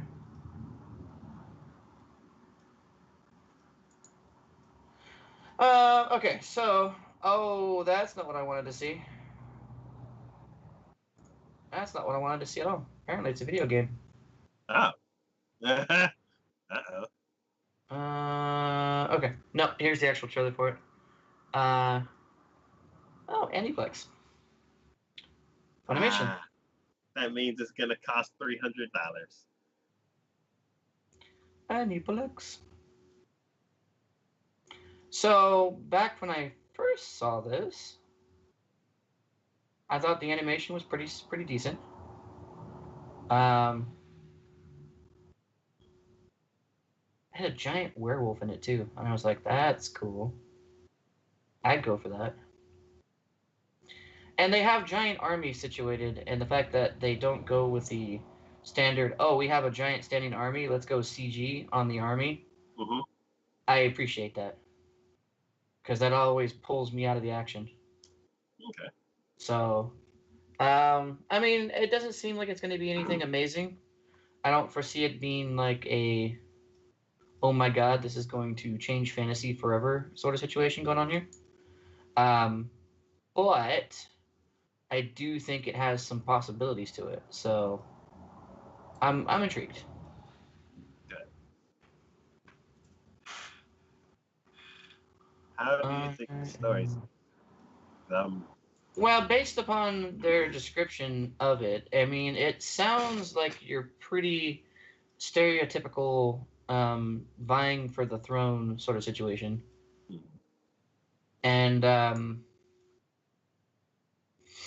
obviously they've already kind of, I don't know, if they had left out the fact that the person who's now in control had betrayed and murdered the king, I think there would be more intrigue in it, where you kind of be wondering who who is in the right to essentially be the one to rule. But the fact that he said that he betrayed and murdered the king, you're like, all right, well, you've already labeled yourself as the bad guy. You are now officially the bad guy. Is this Lion King? Kinda, yeah, I guess. This is kind of a Lion King, except instead of the male lion being the one to take over, it's a female lion who's trying to take back control of the kingdom. Okay. Kind of seems like that. So, like I said, here recently when it comes to fantasies, I keep seeing when they go into like these big battles or they do standing armies and stuff like that, like background characters will all of a sudden be CG and it's really freaking annoying. Yeah, and I'm like, come on, guys. I know you're saving some money here by doing that, but come on. Um, so I appreciate, at least from the trailer that I've seen, it didn't seem like they were doing that. Because again, it just pulls you out of the whole overall story ambiance that you're going for. At least to me, at least does. So I appreciate that. I appreciate that it looks like they have a diverse party going into this. I guess you're just gonna have to see how the characters are and how they interact with each other, because I think that's going to be probably the main driving point of this is going to be the character interaction. And in order to really drive the storyline home, we're going to be involved with the struggles that the, I guess, princess essentially is undertaking in order to retake the throne from this evil duke. And if she comes off as being too needy, too whiny, too annoying, and doesn't show the qualities of a ruler in that in the facet of being someone who leads, someone who takes charge, someone who goes to the front lines and tries to handle business while still relying upon others to help out, and situations like that. It's going to be some.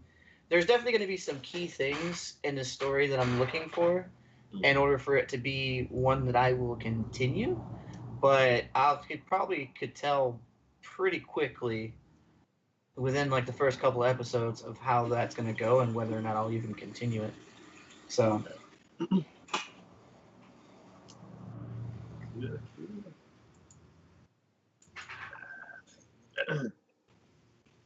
The next show that we talk about is Jaku Kara Tomozachiku, or bottom tier character Tomozachi. Is this me, husband? Yep. Yes. Okay. Let me get this one. So this one is done by Project Number 9,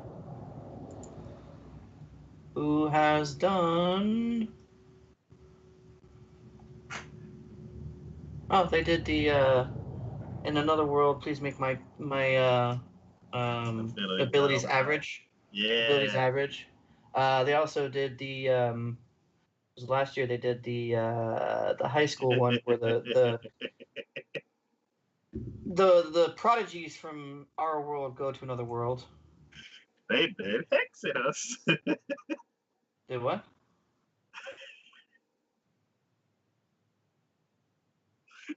They did Exodus. Exodus? Yeah, the show from last season. Oh, that one. Oh, gotcha. Well, Did I you mean, say hey, there weren't any Girls Online show? Which one? What? The 2016 first one. Oh, yeah. I didn't get that far down. You kind of distracted me somewhat by mentioning some other things, and I wait, what? Okay, so that's enough about the development of this. So this is based upon a light novel Tomazaki is one of the best gamers in Japan, and in his opinion, the game of real life is one of the worst. No clear-cut rules for success, horribly balanced, and nothing makes sense. But then he meets a gamer who's just as good as him, and she offers to teach him a few exploits. Exploits to life. I don't know, but what I do know is I like the animation. It's pretty clean. The coloring is nice. Character designs are good, and I don't know. It seemed to me, looking at the interaction and at least the facial expressions of the characters, in regards to that, it seemed like their interactions were going to be interesting. Like more or less that they're having fun doing what it is that they're doing. So I don't know. The more now that I'm going back through this and thinking about all the decisions and all the ones I picked, I think I'm getting, like you were saying before, about having that kind of phase where you're like, do you want to watch something weird? Mm-hmm. I think this may be one of those phases where I'm like, I could do with some slice of life. Yeah, I noticed in this season there's a lot of them coming up. I'm like, you know what? I could go with some slice of life. And I But think one, that's kind of where I'm going on this, because like the last couple of ones, I'm just like, yeah. I mean, I I'm still have wondering, my fantasy, so. yeah, I'm wondering if it's a side effect of this year, where it's like you can't really experience life to the fullest like we used to. Oh yeah, yeah, yeah. So you're like, you know what? I just give me some life here somewhere. I need a life. Show me Give me some a people not life. social distancing and acting normal. I Yeah, miss that. yeah. Well, it's gonna be it's one of those things I mentioned to somebody before. It's like, it's gonna be super weird when things do go back to normal, mm, and then like one, you're gonna be so accustomed to having worn a mask everywhere you go that all of a sudden it'd be weird now that you're not. And then two, years and years and years down the line, when someone looks back at all of this without knowing any context, it's going to seem extremely strange to them how we have, like, all of, like, you to see someone mention quarantine, or to see someone mention staying inside, or seeing people walking around wearing masks. You're going to look at it and go, wait, what the hell's going yeah, on? You know what yeah, I it's mean? gonna be one of those things where it's like they're going through a photo album and all of a sudden it's just an era of masks. They're like, what happened in 2020? Yeah, yeah. It's gonna be strange. Everyone's gonna look at it and just be like, what was the hell was going on? So if that, for me, I guess, yeah. If that's the way my mental faculties is going, then I guess heck, it's where my mental faculties are going. But yeah, no, for some reason, I mean, it seemed, and they added game into it, so I was like, well, I mean, at least I can there's something in it that I guess I can essentially relate to, I guess, in some way. So yeah, I'll see what it does. Uh, yes. The next show I already talked about is Kai Byoyi Ramune, or Dr. Ramune, Mysterious Disease Specialist. Oh, this was mine on that one. I was like, wait, what? I'm like, that sounds familiar. Yeah, it sounds familiar because it's freaking mine. Um, let me scroll down to that then. Oh, yeah, yeah, yeah, this one. Okay, this one is done by Platinum Vision, which I don't recognize the name of that at all. I recognize the name. Oh my god, mouse. Okay. They Oh, they did Sayuki Reloaded and Servamp. That's the only ones I recognize from them. The ah last ones from the last couple of years, I do not recognize from them at all. yeah, Servamp I didn't like. Sayuki, I'm struggling to nail down if I like that series or not. It's man, I struggle with that series so bad. I don't understand it. Yeah. And Okay. then Devil's Line. I'm like, did I even watch that one? I don't think I even watched that one. Okay, Yeah. so as long as hearts exist inside people, there will always be those who suffer. And then something strange enters their mind and causes a strange disease to manifest itself in the body. The illness, which is called a mysterious disease, is unknown to most, but clearly exists. There is a doctor and apprentice who fight the disease, which modern medicine cannot cure. His name is Ramun. He acts freely all the time, is foul mouthed, and doesn't even look like a doctor. However, once he is confronted with a mysterious disease, he is able to quickly uncover the root cause of his patient's deep seated distress and cure them, and beyond that. So this is labeled as psychological supernatural. The way they describe this disease sounds like it's fake and somebody's really trying to convince you that it's real. Mm-hmm. Well, you can only throw the word mysterious around so many times before you're like, okay, there's got to be something that's not mysterious about this. What the hell are you doing? It's like most people don't even know what it is, but it's real for real. And only one person can fix it. I'm like, are So, you sure? the supernatural that you see and throughout all of this, I appreciate it. Like they have like a almost ghost specter looking thing going on. Kind of reminded me of like the old Poltergeist. Okay. So I was like, interesting. Now I realize it's probably because of the shading that they did for her, but the girl in the very beginning that's crying almost looks like she's crying tears of blood. Oh, And I'm like, well, that's weird.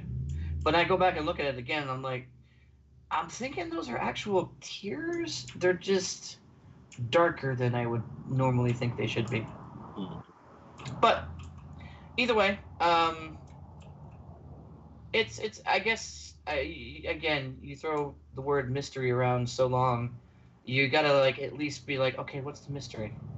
Why is it so mysterious? What is this mysterious mystery that's so mysterious that we have to have a special mysterious doctor to do some mysterious investigation? See, and now you're looking at it going, that's a lot of mystery. I don't know what's gonna happen. Exactly, it's too much mystery.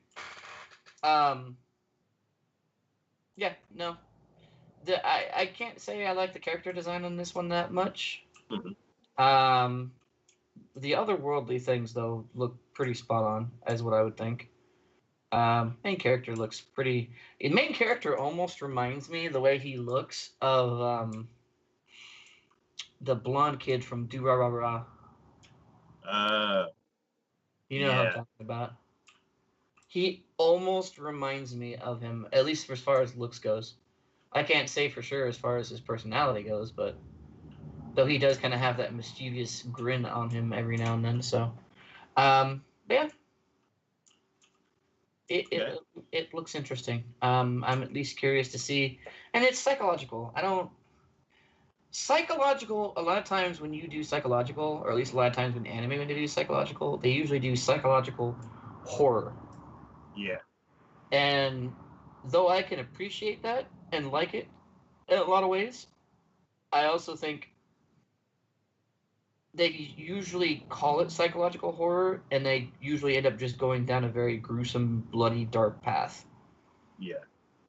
So the fact that this is just a psychological supernatural intrigues me. Okay. So I don't know if it's going to be a case of this disease is some sort of like mental impurity for each person, specifically designated on the fact that they have some sort of issue or problem that they're trying to either ignore or don't have. Mm, In which case, if that is the case, that reminds me of XXX Holic, which I think was really good. I enjoyed that one. Um, yeah, I guess we'll see. I'm willing to at least give it a shot, see what happens. okay. Um, with it going into the supernatural, how do you think it's going to play out as far as like, do you think it's going to follow a student club or an agency or just a random, like just random doctor I going I from mystery to mystery? think I think he's well, okay. Ideally, I would think it would be cool, especially since the way that they pegged his character, if he was something akin to like John Wick, or not John Wick. Sorry, Constantine.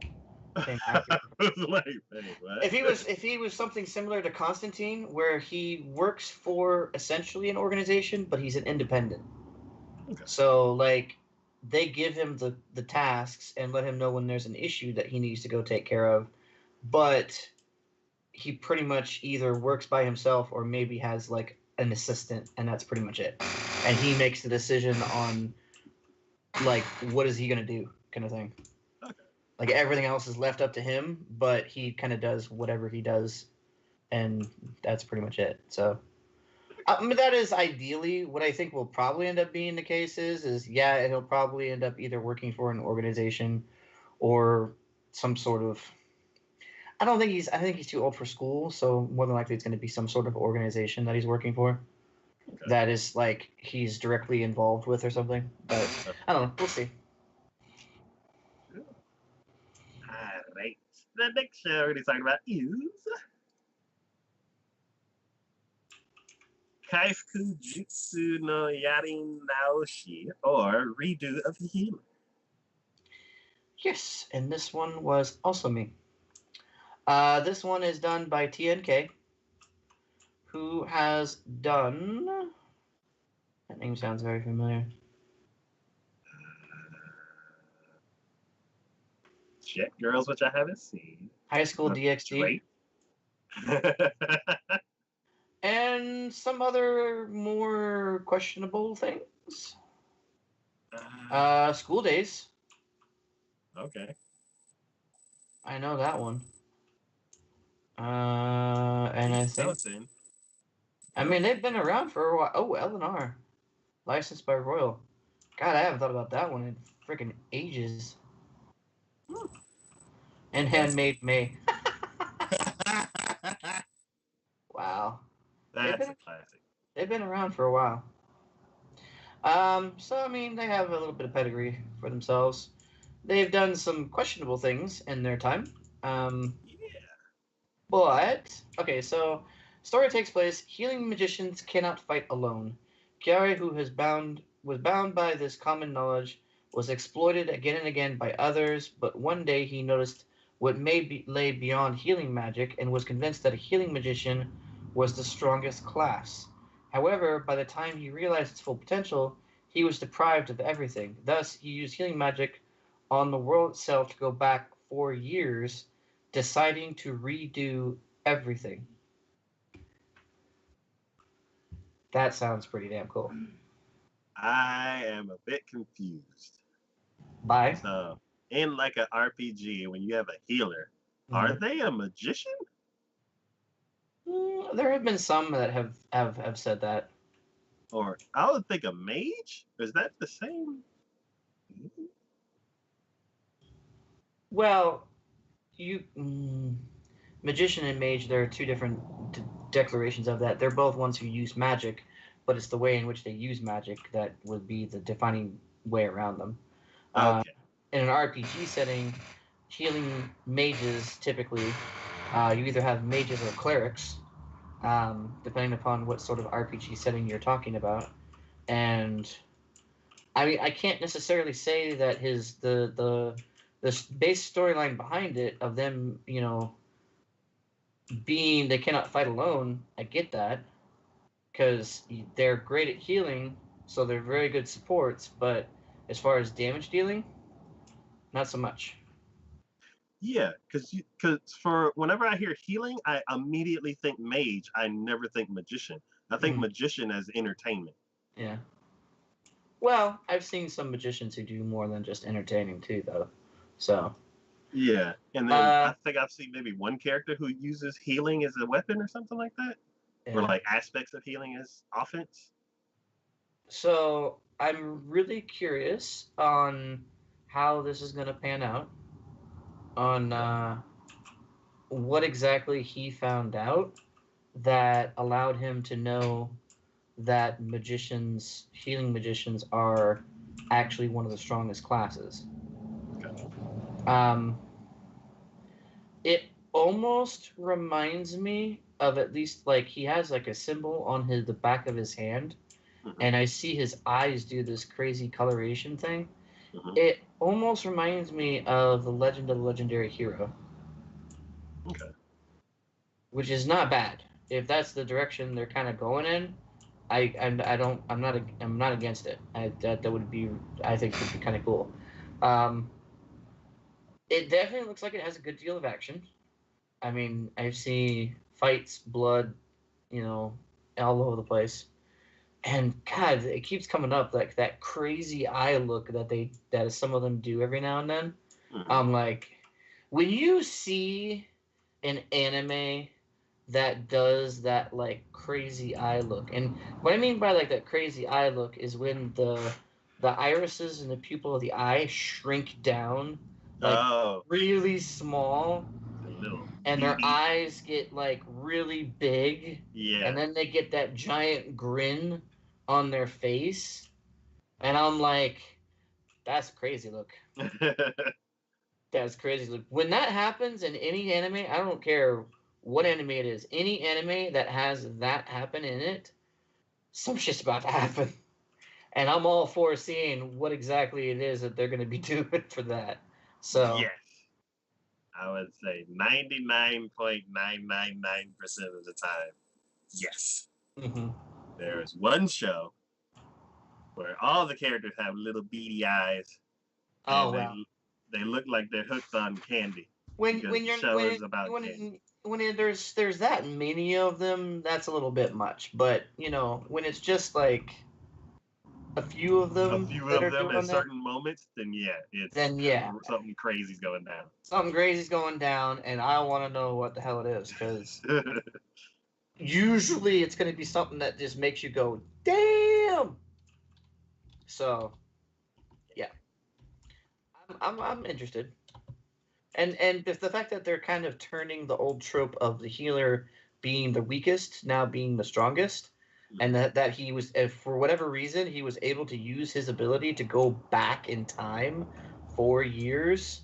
I'm like, all right, dude, I see you. What's going on? You know. So yeah, I'm interested. I want to see where this goes.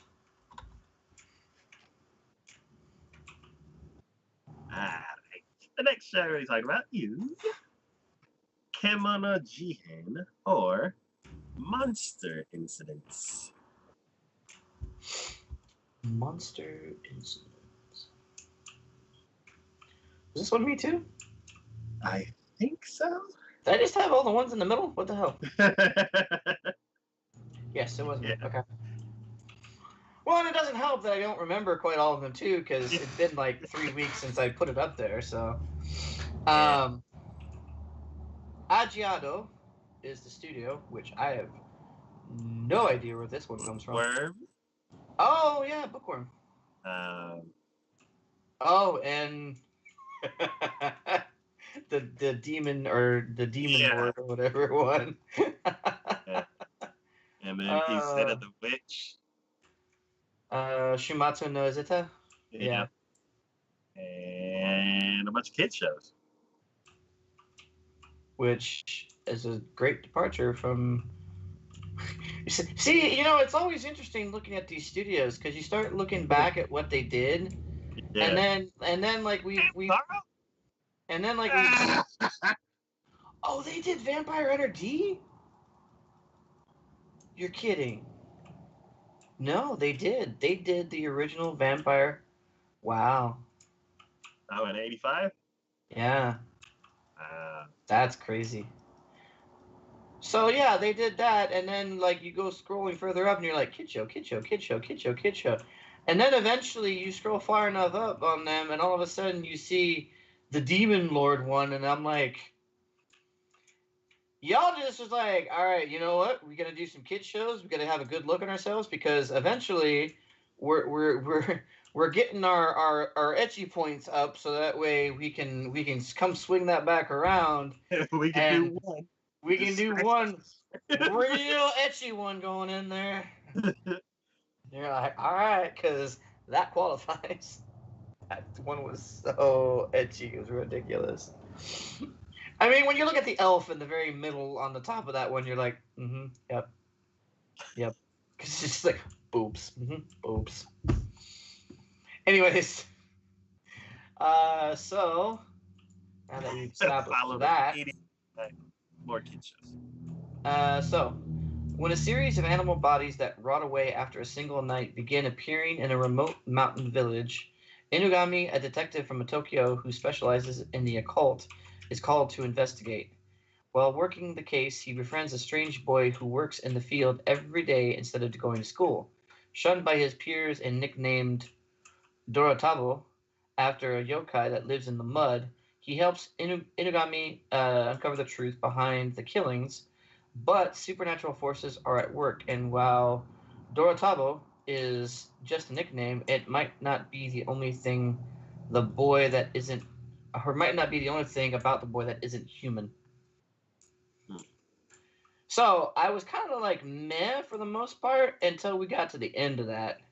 And then I went, wait, not the only thing about him not human? What are we talking about? Um, so I ended up watching the trailer for it, which there's some pretty interesting enemies and creatures inside of this that you see.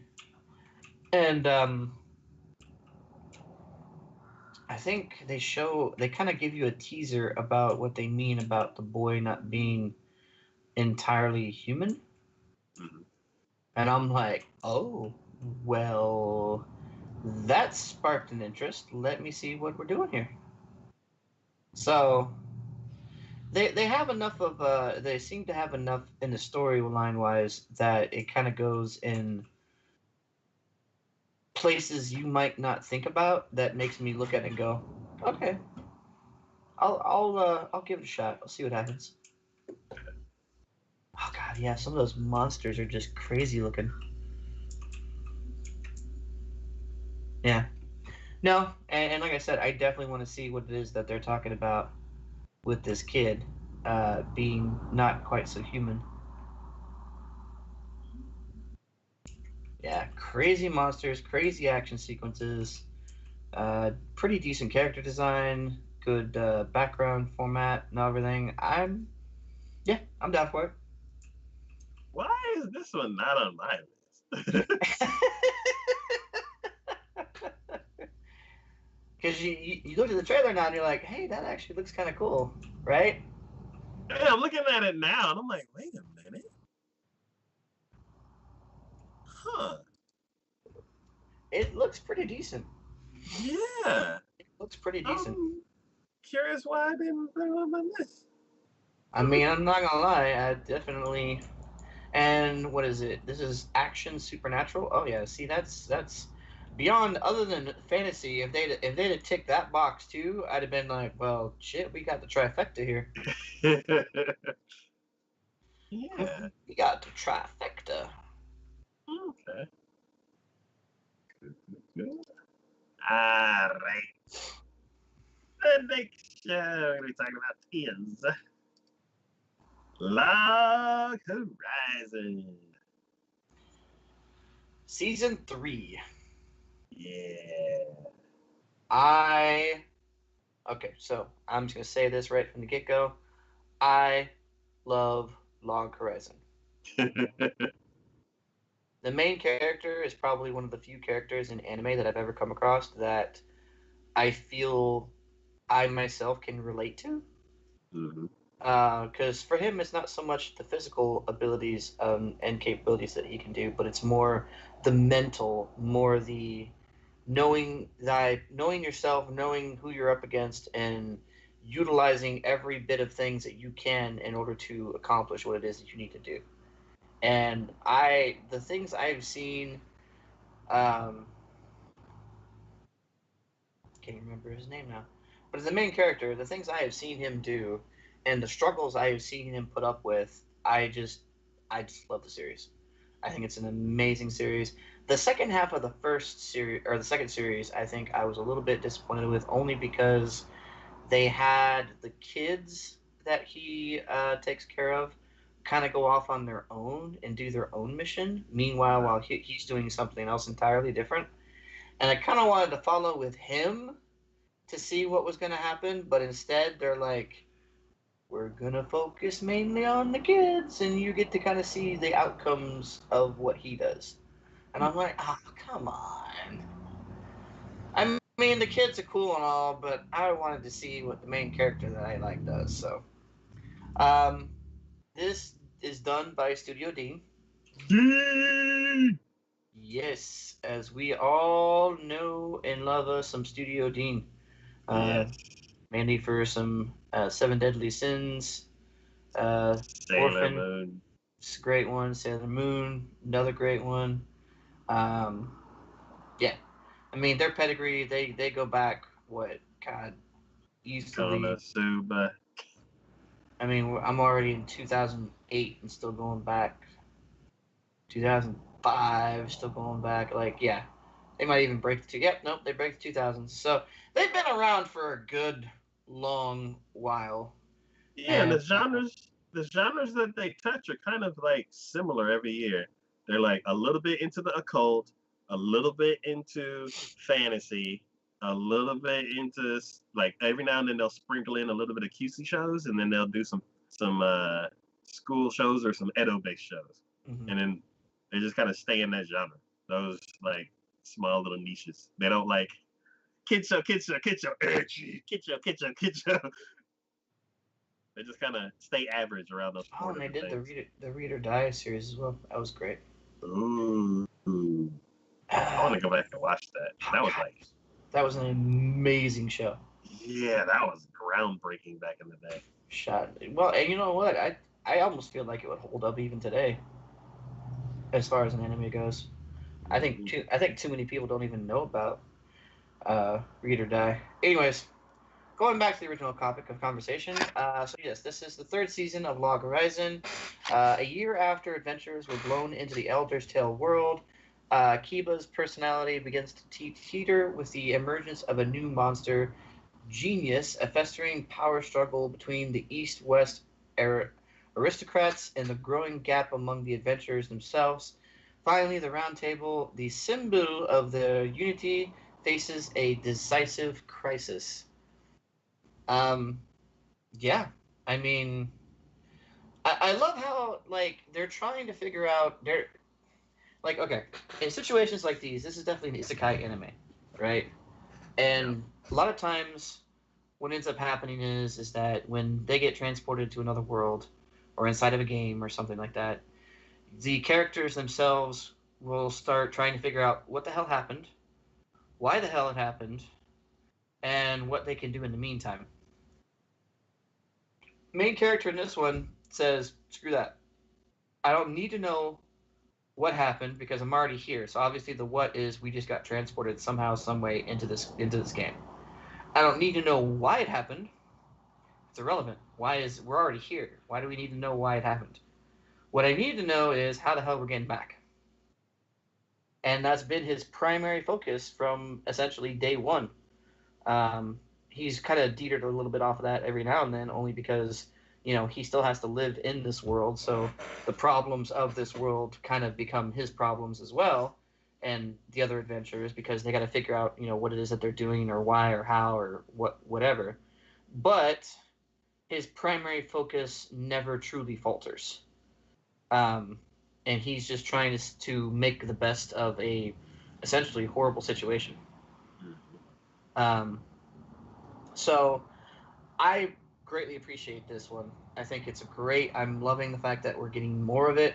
I'm curious because honestly, they could go so many different ways with this so long, and I'm just like, well, I mean, it's great to see it back, but I mean, what is it that you're doing? It's like Yeah. where are we heading eventually? Where is the end game on this going to be? We've had a lot of steps along the way, but where are we finally going to end up? So I'm curious to see where that goes, honestly. So we'll see. When when did the original show come out? Oh, it's been a And while. and what else aired at the same time? One, I don't I remember this show for the most part, but I don't remember any details. So the original series came out. Start date was October 5th of 2013. Okay. So it has been 7 years, Yeah. a little over, since the original came out.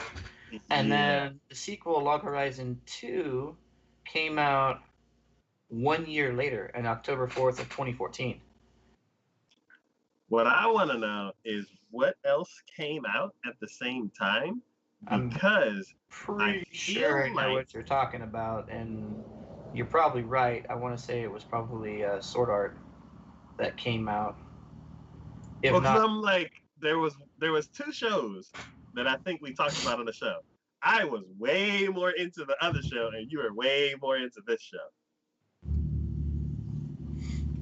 I want to say it was Sword Art. It was the original show that came out.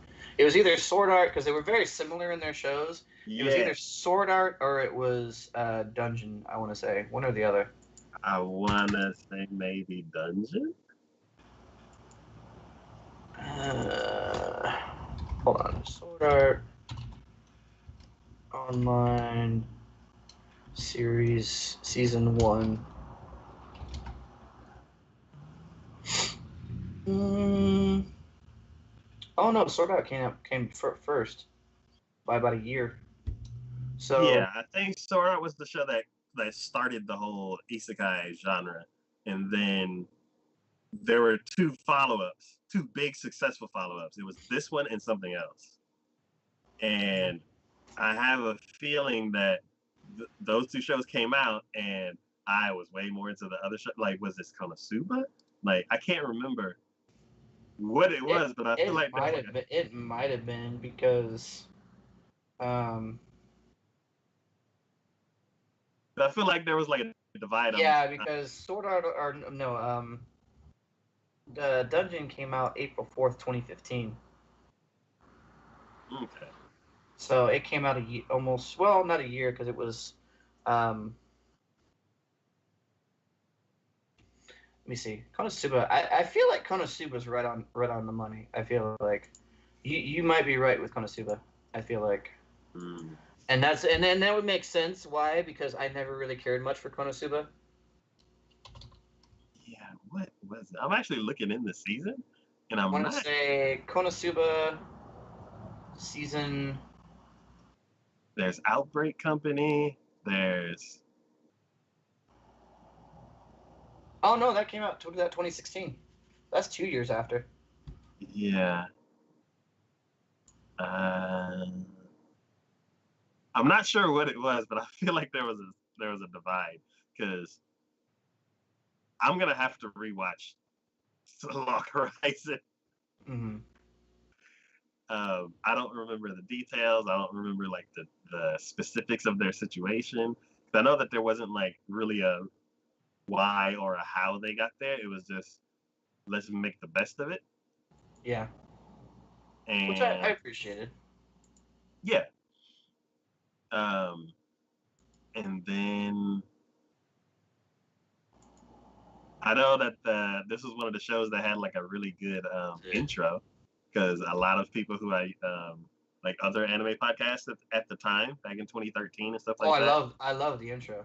The intro Yeah, was the database, amazing. database. Yeah, Yeah, the intro was amazing. yeah. Um, so hold on, I'm on that season now, winter 2013. Because that would be where it would be at, right? Or no, would I it think be it's fall? fall 2013, Would or it at be least that's fall? what the link sent me. Yeah, Would it be fall? Okay. I know Nagi no Sakura came out, and that like that trumped everything. Like, Fall 2013. Seasonal track. Yeah. Okay. Do. Madoka Magica, but that's like another iteration of it, so it wasn't that. I know Kill la Kill was pretty big. Yeah, that was another show. Uh, man, Kuroko Basketball. I actually watched all of that season. Maji. Magi, Uh, yeah. Golden Maji. Time was great. I was pretty big into that one though too. Maybe it was just the season was just banging, and that was on my tier. That was like one of the lower shows. Mm.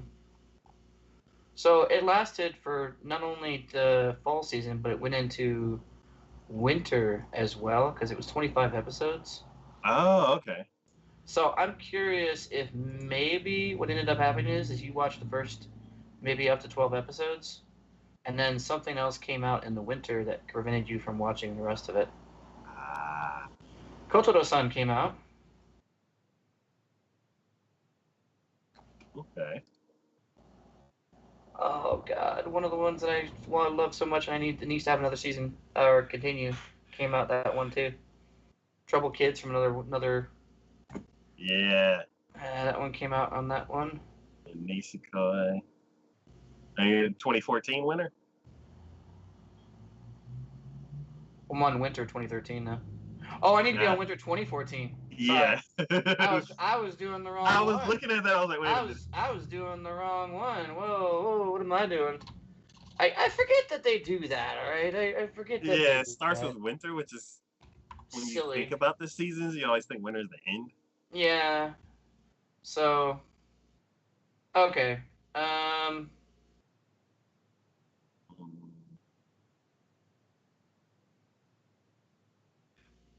I'm not sure what it. I don't know, dude, because I'm not seeing. I mean, Noragami was pretty good during that season, Yeah, and I know you were pretty big into Setokai Yukindomo. yeah, I was. Yeah, But I don't know. I guess just beyond that, I don't see of the any other ones that I could think of that would have been like super like you would want to have watched. yeah, for some reason there was something about it. I was like, this isn't Sword Art. I had a whole bunch of other shows that I really liked. Mm-hmm. Yeah, for this one, I'm gonna take a peek at the first episode just to see, like, do I even remember anything? And if it's like do or where I'm like, don't remember that, don't remember you, don't remember her. What is that called again? And then I'm gonna just end up having to watch 2 seasons. Hey, that's only like 50 episodes, I think. That's not too bad. Hey, It, it's it not could be winter. worse. It could be Yeah, it, worse. it could be Dragon Ball Z. Yeah.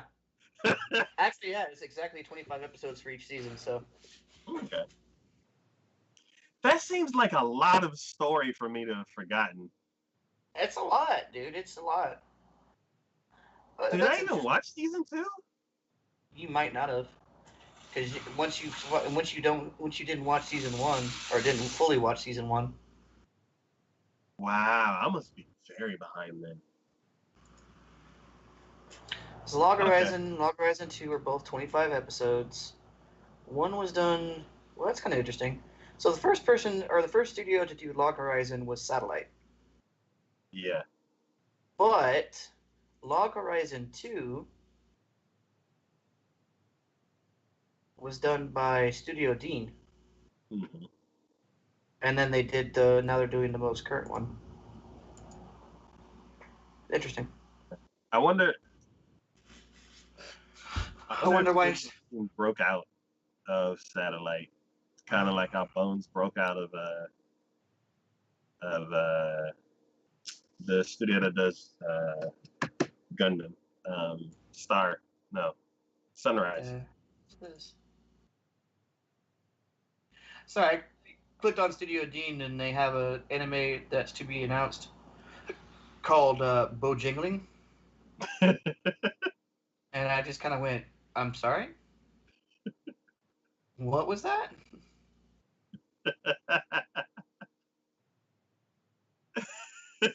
I mean, Jiggling. Oh anything my named god. Jingling, I'm gonna go and be like, "I'm sorry." Say that one more time.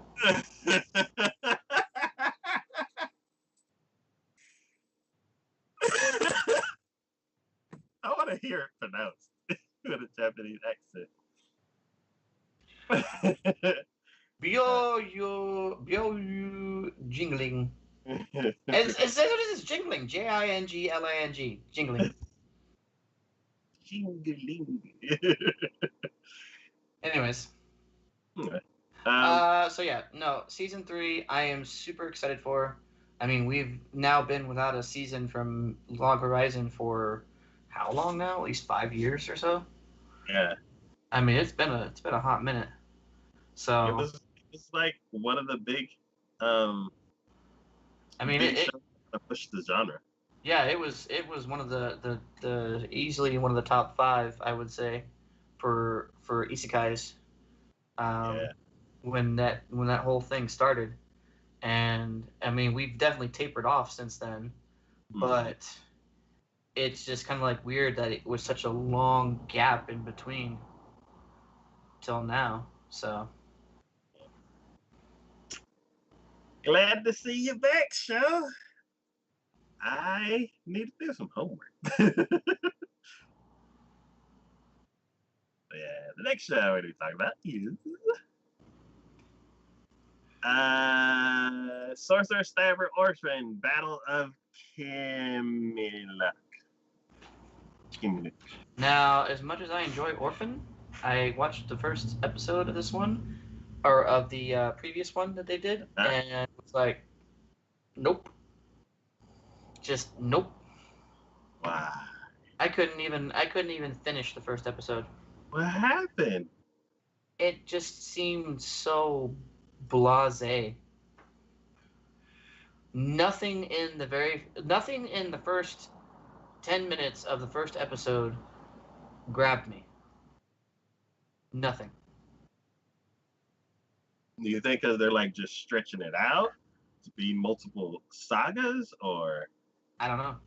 I mean, I remember vaguely some of the things that were happening in the very first season or the very first iteration of Orphan, mm-hmm. but just watching this one, I'm like, no.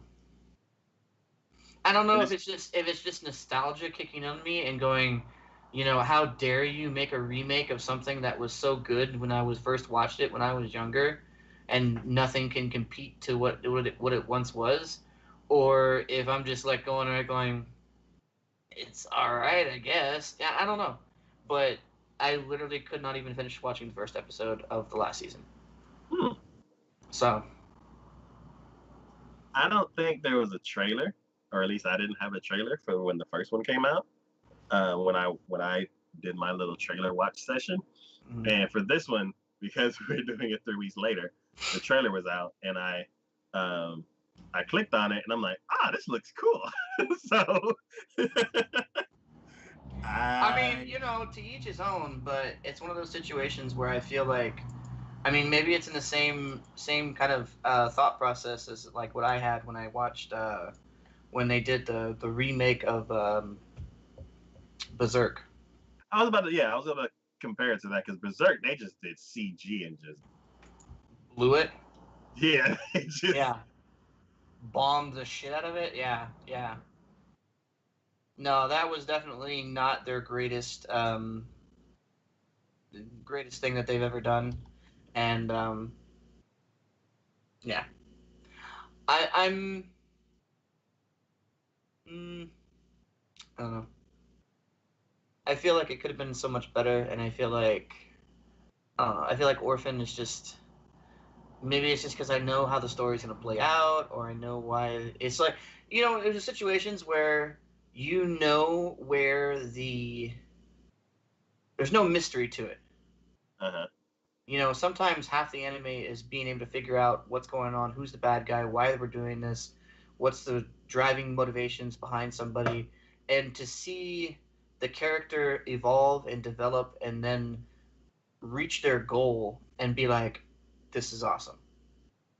But when you already know how this is going to pan out, and you already know where the leaps in um, mental faculties and the ability to actually do what they need to do is going to come from, maybe it just takes away some of that wonder, and you start going at it going, why the hell am I watching this? I know what's gonna happen. So do you think it's the execution because it's like, does he have a sword? Yes. Okay, so the show's like, dude, we got this fantasy guy, and like when he fights monster, he has a sword. You won't believe this. You're like, yeah, he has a sword, and then you're like, dude, you like Ryu? This dude also has a red bandana, and you're like, yeah, I know. Is it kind of like that? I mean, maybe I don't know. I'm a little hard pressed to say exactly why I just don't feel as nearly as inclined towards this, because I feel like I should. Because Original Orphan, when I first watched it back in God, that was like easily the early '90s, I want to say, or Mhm. somewhere around there, um, was amazing. It was awesome. You know, it ticked off all of my boxes as far as what I enjoyed watching because it was anime with dragons and sorcery and wizardry fighting and stuff like that. But now going back and watching it, I'm like, eh, I don't know. Yeah, I'm kind of curious because it's like uh Full Metal Alchemist. Mm-hmm. They redid the show. It's like you have the regular Full Metal Alchemist that was completed before the manga was finished, and then you have Brotherhood, which followed the manga more because the manga was finished. And the first 9 episodes are like the same story.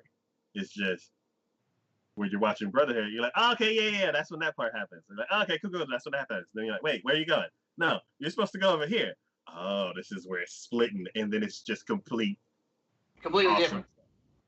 Yeah, So it's I'm it's like, it. for that first 9 episodes or so, when they're like retelling the exact same story, they do it in such a way to where you're like, okay, yeah, yeah, I remember when that happened, and you're just ready to keep going. Like, I'm kind of curious if the execution for this one is like they're showing you the show like you're dumb, like you don't know that all of this already happened. Mm-hmm. Which I mean, it makes sense because not everyone's going to have watched the series. Yeah, Not everyone. There are going to be some people who don't even know that this series is not the original. Like there is a series that came before it. yeah. So I get that. But for those of us who have known the series, who watched the series, and everything, you kind of look at it like, eh. Mm-hmm. And again, a lot of the mystique, a lot of the wonder, a lot of the curiosity about why things are happening. What's the driving force behind the main character trying to get this done? Why is he so hated by all the other magicians? And why it when you first meet the main character, he is a has been nobody. Everyone looks down on him. He's lazy. He's a womanizer. You're like, they give you every reason in the world not to like him. Mm-hmm. Um, he even like takes advantage of the dragon going after a woman to try to get the dragon, and you're like, really, really? This is the guy that we're following? What the hell is going on here? And then when you start learning about the backstory and the reasoning why he is the way he is, and the fact that even though everyone looks down on him, they don't look down on him because he's not the most powerful sorcerer out there, because he is. He is supremely powerful, Mm-hmm. but because of the circumstances in which you find him in, he doesn't want his focus is only on one thing, which is that dragon. And you think, oh, he's just obsessed with the dragon. He just wants to kill the dragon. And then you end up finding out that the dragon was essentially this girl who he viewed of as his sister Mm-hmm. because he was an orphan and the only family he had essentially was this one woman who took care of him and helped him and everything, and he viewed as his sister, and then she ends up getting involved in some things she shouldn't have, and ends up turning into this dragon, but not on her own volition. Mm-hmm. Now, all of this happens within like the entirety of the whole series. Like you don't find out about the fact that she is like this dragon is actually a woman till at least halfway into the series, I want to say. Mm-hmm. In the first 5 minutes of this story, I already knew she was a dragon. Like they already dropped the bomb on that one and said, "Hey, look, she's a dragon." And I'm like, there was no build up to that. You're just gonna let that? All right, all right. And then I kept watching. And then they're like, "Okay, now we're gonna go and do backstory on her." And I'm like, "Well, I guess this is the reason why you wanted to do backstory on her, because you wanted to see what was important about her and everything." And then they jump immediately into this is how she turned into a dragon, and I'm like, all right, well, I mean, yeah, I knew that, but I don't know. Maybe it's the pacing, maybe it's the way they're telling the story, maybe it's the story itself, the fact that the surprises just aren't there, because I already know what's going to happen. I'd be more enthralled and more amazed if I could actually see things with a new light and with not having seen the previous series or known about the previous series and what was the driving horse behind the main character. But the way it is, I don't know, it just feels weird to me. It feels strange. Feels foreign and not all like cohesive like it should be. Or at least in my opinion. I'm sure someone out there probably loves the series, enjoys the crap out of it, and if that's the case, more power to you. It's not me.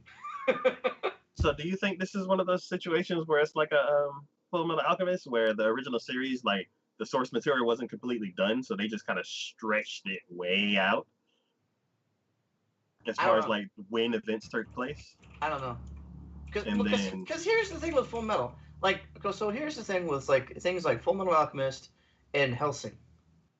Both of those had spin-offs essentially done on them because the manga material wasn't complete on both of them.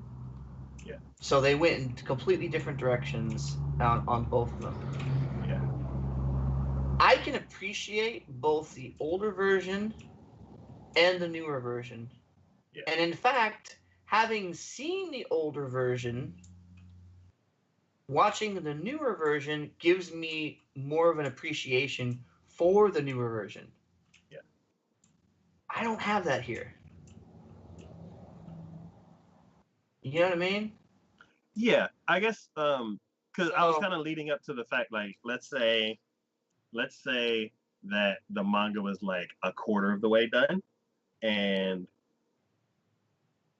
like all of the things that happened, and then it kind of led up to her changing into a dragon and all that kind of stuff. Like that whole build up across that whole thing was maybe like a quarter of the story, and they mhm. just added a bunch of stuff in to make like like a nice chunk, like a nice solid series. And then this new one is like they're like, yeah, the dragon thing that happened like 25% of the way through the story, and now we have like a whole 75% of the story that we need to tell, and we only got like 2 or 3 arcs to tell it in. So let's speed it up and kind of like divide it into 3 chunks.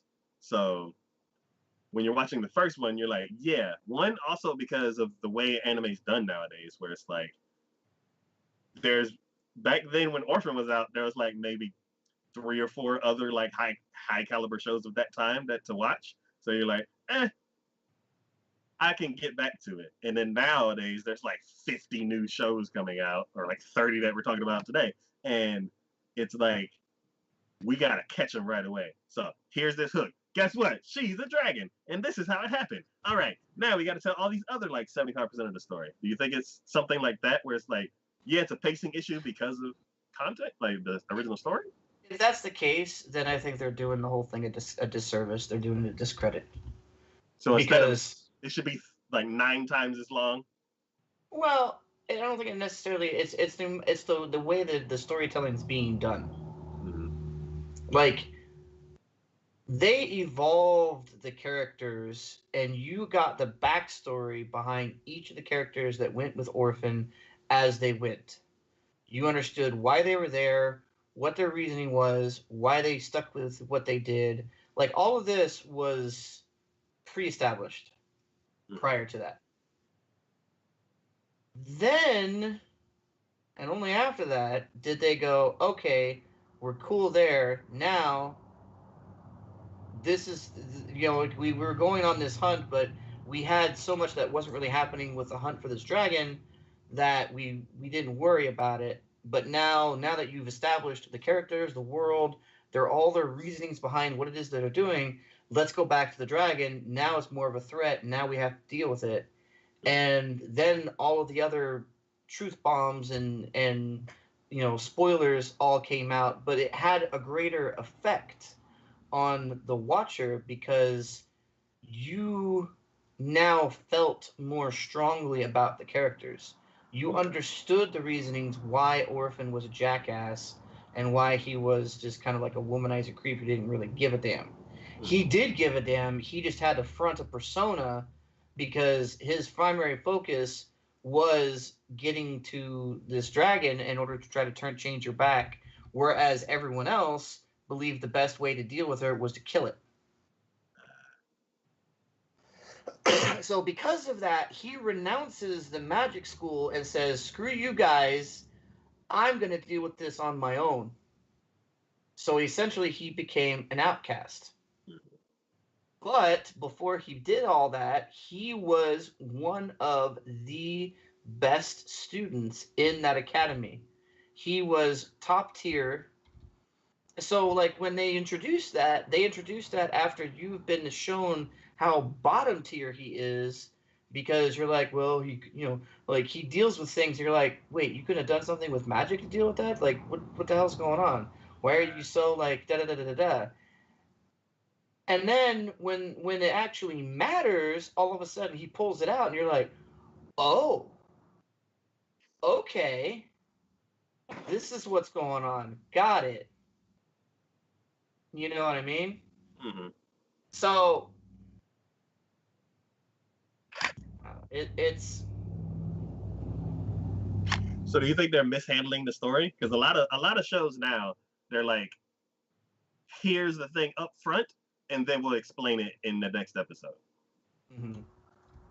Because I'm starting to notice that pattern, and I'm starting to get annoyed by it. I like shows that are slow burn, but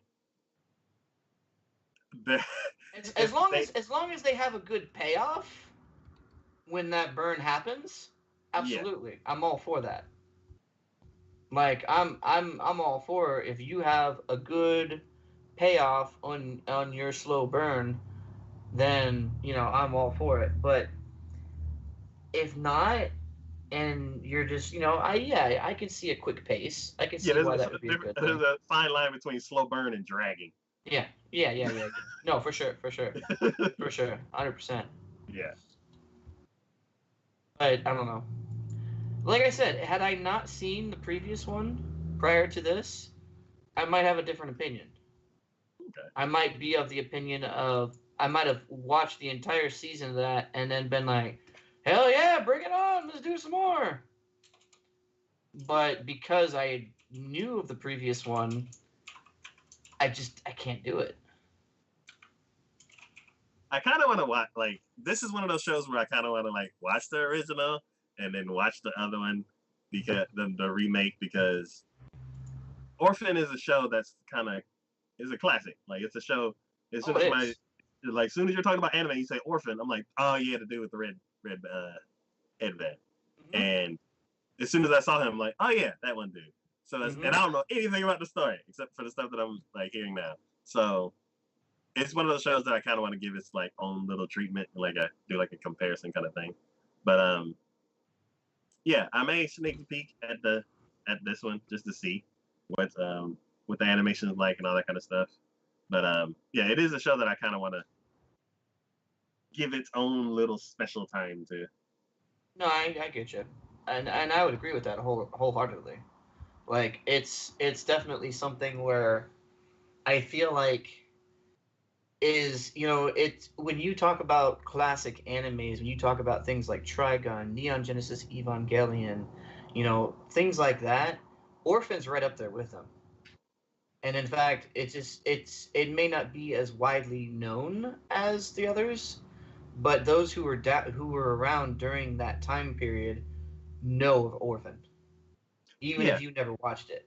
So yeah, that being the fact, it's just like not doing it a disservice by not having the storyline. I mean, if it's going in a completely different direction, fine. But the fact that it seemed like it was going in the same direction, but they decided to go like, you know what, all up front, boom, boom, boom, this has happened, this happens, this happens. All right, let's move it on and go into there. I'm like, well, I get where you're going with the story still, but you're like, did you have to put the cart before the horse? So yeah, yeah, that's just my opinion on it, though. yeah. I'll also say like back in the time of like Cowboy Bebop, um, I just what is that spaceship show? Outlaw Star, Oh god, yeah, Outlaw Star. and like shows around that era. All of them are 26 episodes, Mm-hmm. and all of them have that one special episode. Maybe not Cowboy Bebop, but they all have that one special episode. That's a throwaway episode because that's Mm-hmm. the special OVA that we get nowadays, where it's like it doesn't get aired because it's too edgy to air. It comes on the DVD, and it's the one episode that's like a spring hot spring episode where all the characters basically you take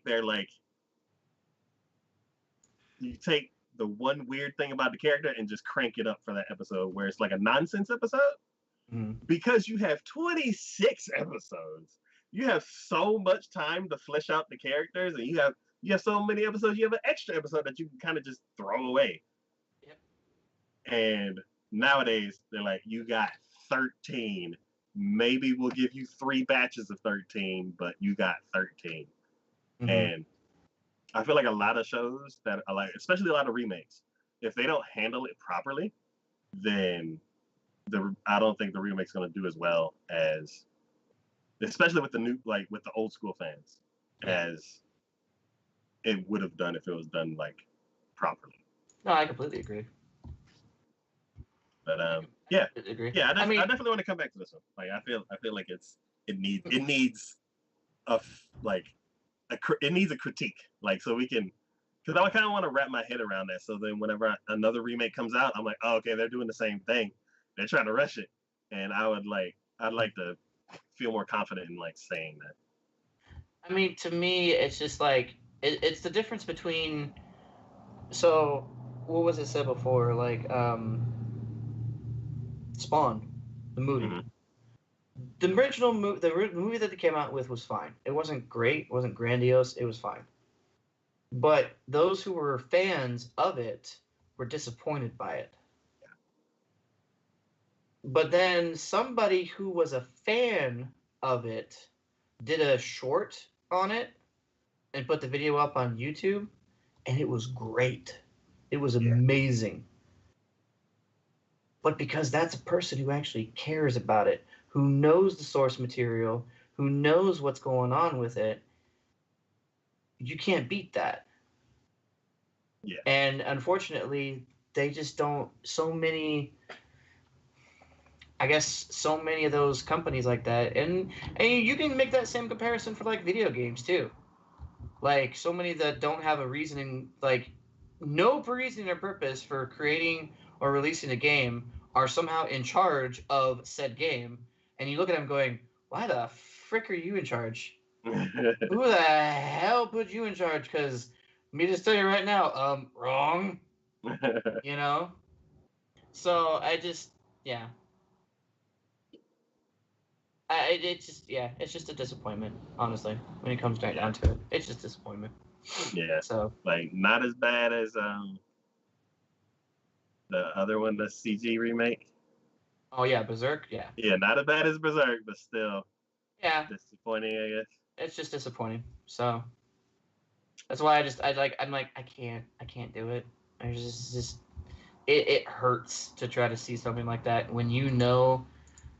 And again, maybe it's just my mind. Maybe it's just the nostalgia clouding my vision or something like that. But when you see it the way that is, and you're like, it doesn't feel right. So Good. All right. The next show we're talking about is I just put the English because the title is so long. Jobless reincarnation. I will seriously try if I go to another world. that's the one that starts with an M, right? Yes. And we both had this one on ours. Yep, we did. Yeah. Both of us had this one on ours. So why did I put it on my? So this is done by Studio Bind. Ooh, yes. Okay. Who has done one other thing last year, not even this year. One other thing last year, and it was an O&A, one episode. Oh, and it was an O&A for this same series. What the hell? Oh, maybe they're fleshing it out. Maybe that would be. Oh wait, it says teaser TV. I'm just scrolled over it. I haven't even clicked on it. The title at the bottom just says trailer. Special. So this is the first thing that they're doing, and I guess 2 years ago they put out a trailer. They're like, guess what we're doing? Preview made to advertise the anime adaptation. Oh, okay, got it. And the source is a light novel. Okay, good, and not a video game. That puts bonus points in it. So storyline: a 34-year-old neat otaku is chased out from his house by his family. This virgin, plump, unattractive, and penniless nice guy found that his life is going down the path to an end. He then recalled that his life could actually be actually much better if he can get over dark history of his life. Just when he was at the point of regret, he saw a truck moving at fast speeds and three high schoolers in its path. Mustering all the strength he had, he tried to save them and ended getting run over by the truck, quickly ending his life. The next time he opened his eyes, he is already reincarnated to the world of sword and magic as Radius Greriad. Born into a new world, a new life, Rudius decided that this time I'll really live my life to the fullest with no regret. Thus, he starts the journey of a man yearning to restart his life. Who wrote this? I don't know, but they really are. That's horrible. That description. You need to read too. Proper English here, people. It didn't flow. No, it didn't. And it's like, I can't talk. I can't write for crap. But it's hard to follow this. That was a little hard. So, I think for me, the reasonings why I started on this one was so we know how many isekais, Log Horizon, Sword Art, like all these others that there's isekais that have the character not know how they got there, or get there through like silly means like Konosuba or something like that. You know what I mean? This is legit. This is legit. He knows how he got there. He knows why he's there. And he's just like, you know what? Someone who actually goes, hey, I got a second chance at life. I'm going to be better than I was. I'm going to do better than I did. You know what I mean? What was the girl, the guy that got reincarnated as a girl, and like there's mages and their art uniforms that look kind of like the Nazi uniform. Oh, you're talking about Tanya. Yes, Tanya. Mm-hmm. This is like his situation kind of reminds me of Tanya, where it's like except the fact that like well, it's like an older guy, some unfortunate situation happens, he gets reincarnated as a face and like throws it back up. The way he did that was in Tanya though, it was he had fired somebody from his job, felt all high and mighty about it, and then the guy pushes him off track into an oncoming train. Yeah. And then God intervenes and says, you know, hey, I can help you, but he says he doesn't believe in God. And so therefore God goes, all right, well, you can die and get reincarnated then. in the most miserable fashion. Yeah. Because he purposely put him in a world that was full of war. Because he wanted to see if he would then resort to agreeing that God is real before he dies again and can no longer be reincarnated. Like, that was the whole purpose behind Tanya. This one, yes, he dies from bad circumstances. And I will say, like, the fact that the way his parents treated him and the way his life was previously to that, how they described it, almost reminds me of what I'm currently watching right now, which is By the Grace of Gods. Mm-hmm. Almost reminds me of that. So that actually reminds me more of that than Tanya, because he dies very sadly, and his life is pretty much pointless where he was at. But he restarts his life and leads a new life here in this other world. And one, I'm sure this is probably one of the reasons you picked this one. This animation is gorgeous. Oh my God, this is one of the This high caliber fantasy shows. this animation is gorgeous. Yeah. I mean, watching the guy do his sword fighting, seeing the muscle tone on him, and just like the fluid motion of him spinning and swinging a sword, I'm like, all right, all right, yeah, no, we're Magic is very much looking very magical. You know, different hues, different colorizations, sparkles, stuff like that. Um, and then I don't know how it's going to be, but like, so the changing from this one from By the Grace of Gods is that By the Grace of Gods, he's overpowered. Mm-hmm. In this one, he looks like he has some power, but it doesn't seem like he's overpowered. Yeah. It seems like more like they're like, all right, we're going to reincarnate you in this world. We're going to give you some abilities, but it almost looks like he has to work for it. Yeah. And Basically, I'm I would say like, he's powerful. yeah. So to me, I'm like, Um, you know what? Yeah. As you said it, this to me is high fantasy done well. yes. At least as far as the looks, and at least as far as the storyline is. I'll have to see how the characters pan out and how I feel about them. But I mean, honestly, the looks of them and everything, I don't. I mean, it just looks fun. Like One thing, everything about it just looks fun. yes. One thing that I really like about just what I've seen so far is that each character seems fully in their own little world. Mm-hmm. Like when you see the witch, she looks like a full-on witch with her own backstory. I just by looking at her, I was like, yeah. Mm-hmm. And then I can't remember some of the other like types of There's people that. so I mean, like you see his mother and father when he gets reincarnated. Apparently, they have a maid. I don't know about that. So at least he's not. See, then there's the other trope of like, oh, he gets reincarnated, but he's in a poor family. Like, no, they have a maid, so obviously they're not a poor family. Obviously, they're a family that at least has some good standing, maybe middle class or something like that. Like, don't give him everything, but don't give him nothing either. You know, Yeah, get him right in the middle road. Let him work on what he needs to do, but let him have the ability to be able to do that. You know what I mean? yeah, And then you know, as far as characters go, yeah, you got the witch who looks like he's training him in magic, and then you have the elf. And then there's also this red-haired chick who's just yelling at him. yeah.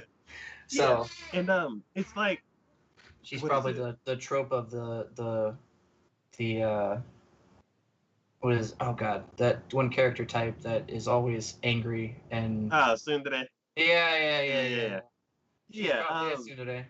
Yeah. One thing that I really like is like if you think of another show, um, where you're like, okay, we're in this new show, and there's an elf, and there's a maid, and there's a wizard, and there's this, and you're like, they all look like different shades of the same flavor. Yeah. This show, like each character is like unique. They're in the same world, but they're very unique. And I really liked how they were like all the characters were just fleshed out. I was like, okay, you are definitely the witch, and you got some backstory to you. I could just tell. Yeah. Oh yeah. For sure. 100%. 100%. So this is definitely, if not one of my top ones for this season, it's pretty high up there. Easily up there. So yeah, no. I am looking forward to this one a lot. Yes. We'll see where it goes. But all right. Next show we're talking about is Nanatsu no Taizai Fundo no Shippan. 7 Deadly Sins, Dragon's Judgment. I mean, we can talk about it, but we ain't gonna be able to watch it for like what? Till next October. Year? Next year, basically. Yeah. So this is the 4th season, or if you want to count it like Netflix, season 5 of the 7 Deadly Sins. We have all watched we've watched 2 seasons, right? I thought we watched 3. 3? I thought we watched 3. Could be wrong.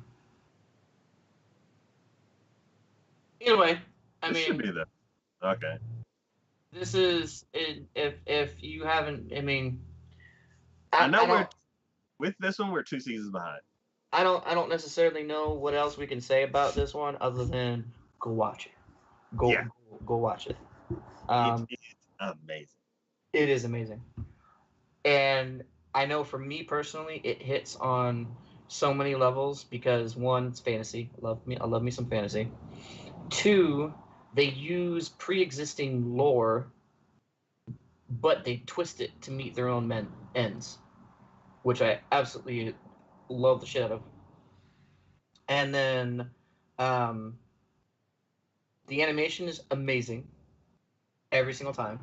Fight scenes are amazing. Characters are so well thought out, and they have so much detail to them that it is just insane. And yeah, it's just an all-around awesome, amazing anime. So I don't know what else I can honestly say about it other than go watch it, because if you don't watch it, you're doing yourself a disservice. I mean, I don't even care if you're into fantasy or if you're into action or anything like that. Go watch it, because it's really, really engaging, engrossing, entertaining. I mean, it hits all the marks that it needs to, as I feel. Yeah. So. Yeah. That's the way to say it. Go watch it.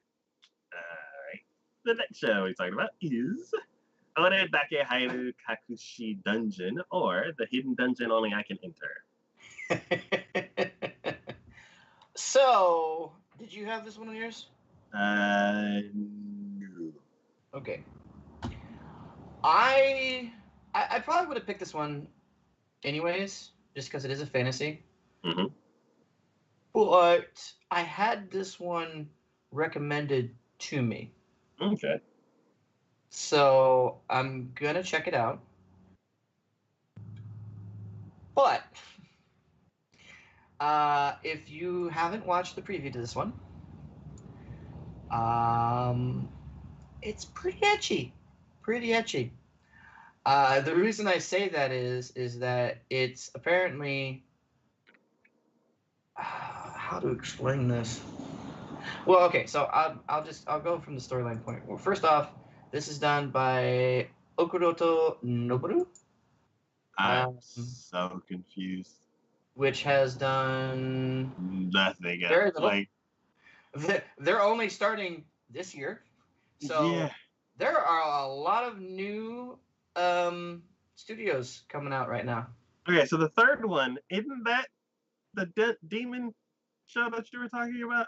Yep. Apparently they're coming out with another season. Which, if they're the ones, no, they're not the ones who did it, but if they're the ones doing that, and they're gonna keep it on par. Oh boy, this one's gonna be etchy. One thing that's kind of confusing me is the white and red dress, like white and red outfit across that the one we're talking about and the dungeon one. Mm-hmm. Because for a second I'm like, is this the same person? No. No, There's a no. skirt on and gloves, and then no.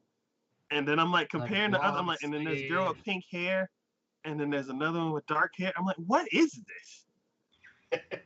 So, that is the person. So here we go. The actual description for this one is: the hidden dungeon is a place of legend where rare treasures and items are hidden. Therefore, it's a hidden dungeon. Nor the third, nor. You know what? He needs to change his name because It's neither here nor there. He's neither. Yeah. So, nor the third son of an impoverished noble family who's lost the one job offer he had was lucky enough to hear about this dungeon. He then acquires a skill that allows him to create, bestow, and edit skills, and in order to use it, he needs to accumulate points by carrying out such tasks as eating delicious meals and doing sexual things with alluring members of the opposite sex. Can't he just eat meals? Eat some delicious meals. Just have some wonderful meals and call it good. So going back into this, looking through the trailer, animation style looks pretty decent. I really do enjoy the animation style in this. Characters aren't bad, and the detail that they have in the environment and the surroundings and everything, I think, is pretty good.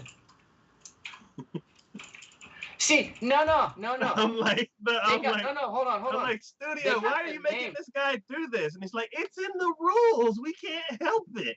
They got the name wrong. It even says it in this trailer. It's not Noir, it's Noir. Noir. Not Noir. God damn it. Freaking making me live like, what the frick? Anyways, yes, obviously, his companions, all the ones he has around him, all female. It's Aram. They're all alluring members of the opposite sex. All alluring members of the opposite sex. Yeah. Can't keep his skills charged. Can't deny that.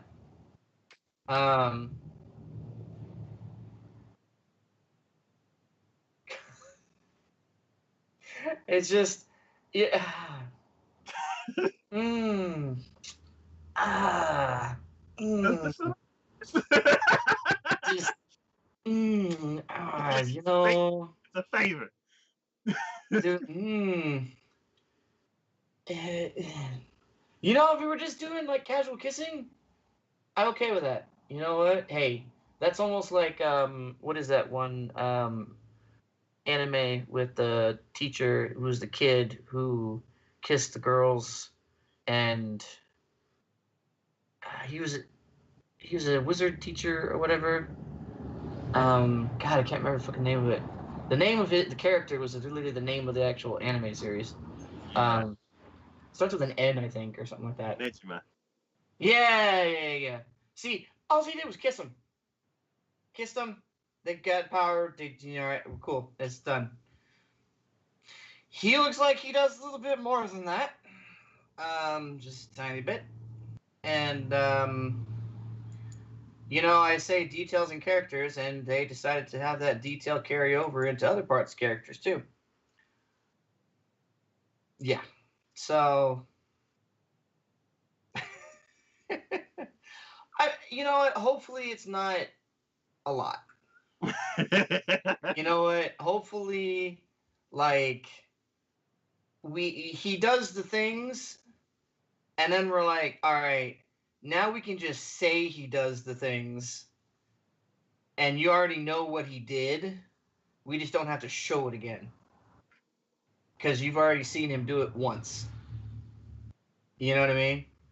If we can go that far, if we can be like, all right, he did it once.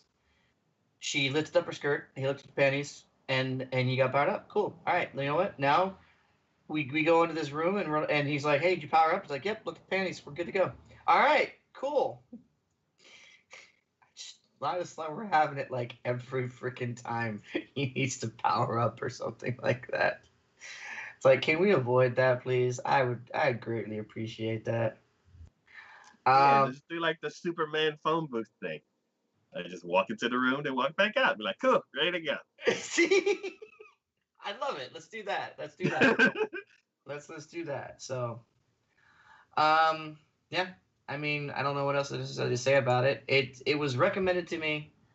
It's fantasy, but it is fantasy, action, adventure, comedy. It's just the edgy is just gonna probably get annoying after a while, depending upon how hard they lean into it. If we're not leaning into it that hard, I'm okay with it. If we really are leaning heavily into it, which the fact that they have that other anime there too that they're working on makes me question. Makes me question. So I guess this is going to be a wait and see sort of situation, and we'll just kind of see how it pans out. But we'll see. Yeah. All right. The next show we're talking about is Skate Leading Stars. I believe this one is yours. Yep. So,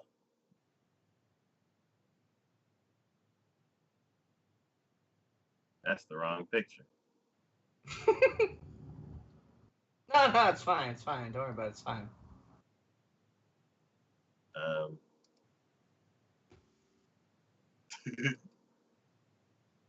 Yeah, that's definitely the wrong picture.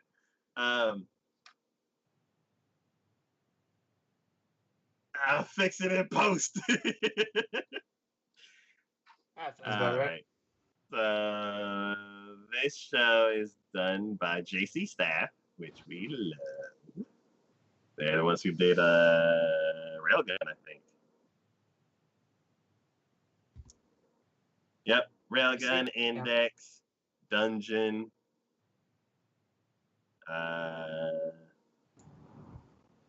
Boy, Dungeon.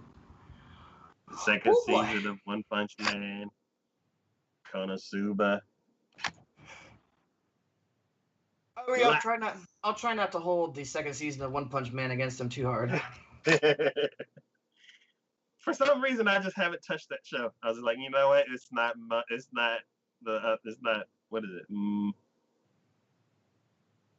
It's not. That you know what? That's all you have to say. It's not. Yeah.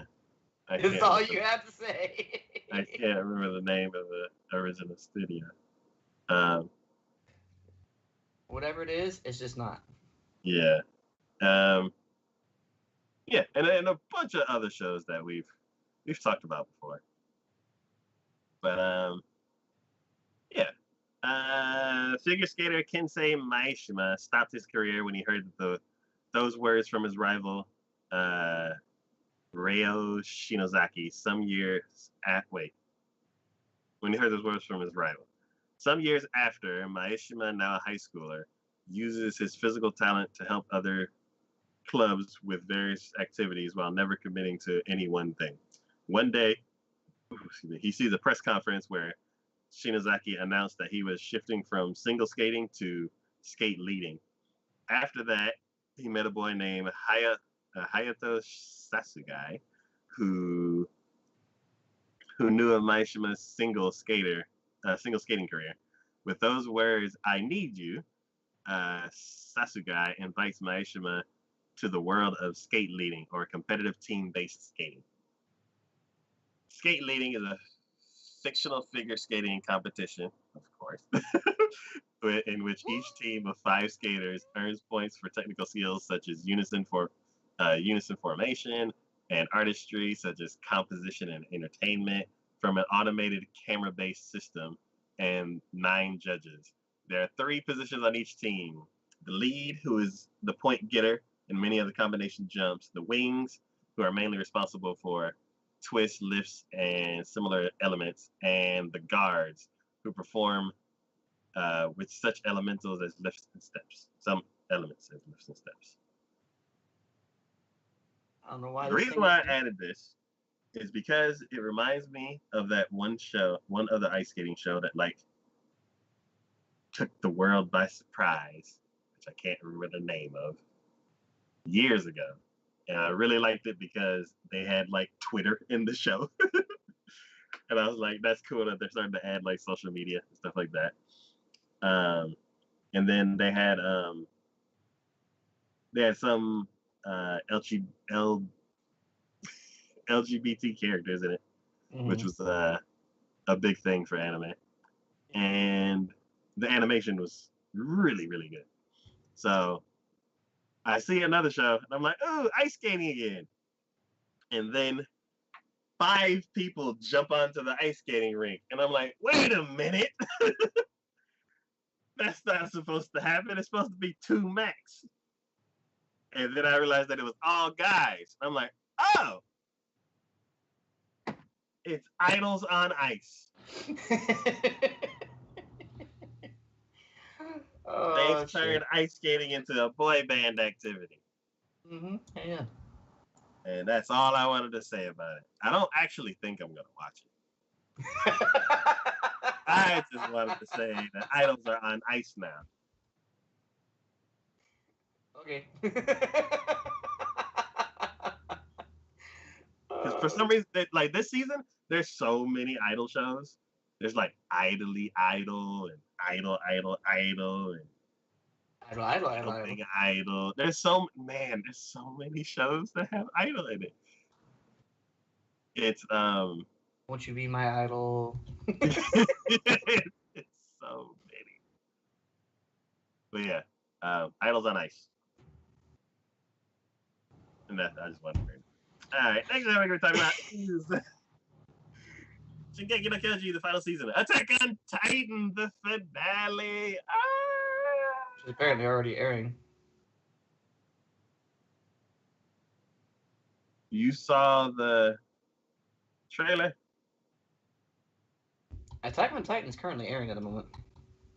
It started like way late or way early, depending on how you look at it. There's one trailer that I saw, and it was like airing in October and January, and I'm like, wait, what? Okay. Yeah, because it's currently airing at the moment. Yeah. What? It's on episode 3. Episode 4 is coming out soon.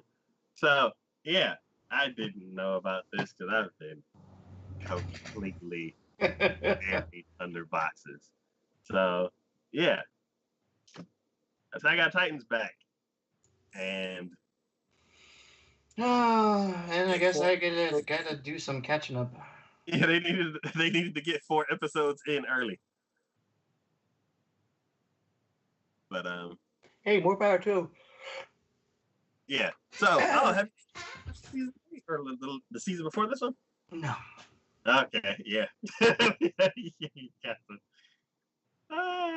This is also another show, and I want to like go season by season, arc by arc, because the show's been with us the whole time.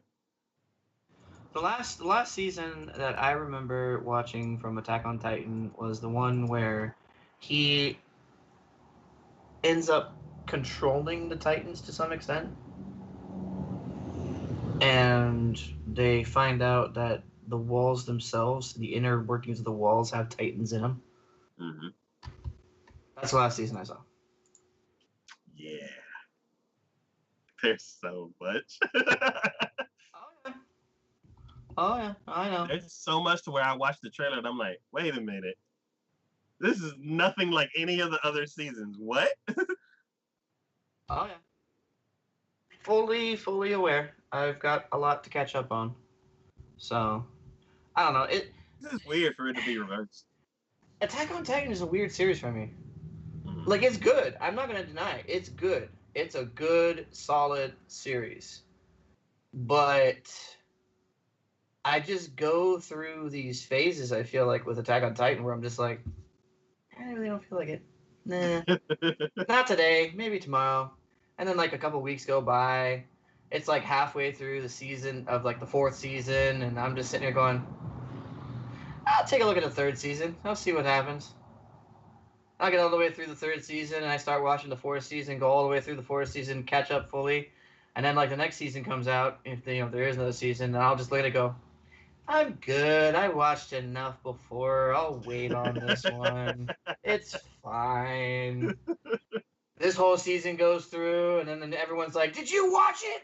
Oh my god!" And I'm like, "I haven't even started it." They're like, "How did you not start it?" Like I watched like 30 episodes. I I'm watched kind of like full. 30 episodes before. I just kind of burned myself out, and then the next season afterwards comes out, and then they're like, "Have you started?" I'm like, "No, man, I still haven't back on the other one, man." They're like, Like, dude, he threw a horse. You're you like, still what? haven't seen that? And I'm like, I'm working on it. I'm working on it. And then halfway through that season, I'm like, all right, you know what? I'll go start watching the other one I missed out on. And that seems to be my routine. That just seems to be my routine. I don't know why, but I just kind of just drag my heels on it for some reason. I don't know why. um, I feel like I saw the basement in the trailer. We were going downstairs. So I'm like, dude, it's the basement. It probably is not the basement at all. I still haven't gotten to the basement. I still haven't gotten to the fucking basement. God damn it. Oh shit. Never before in the history of ever has someone yelled more procrastinately about getting to a fucking basement than I think the fans of this series have because of bullshit that we have to put up with from the fact of we were now like 3, 4 seasons in. We're like, get to the fucking basement. And everyone in the series is like, hey, we could go to that basement. What's over here? Why are we going over here? I just want to know what's over here. And then they go and attack a Titan, and you're like, this is why we wanted to go to the basement. This is why. Apparently, this is where this is the source to all of our problems.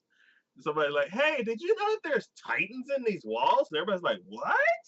You're like, nah, man, we're here in the city where the basement is.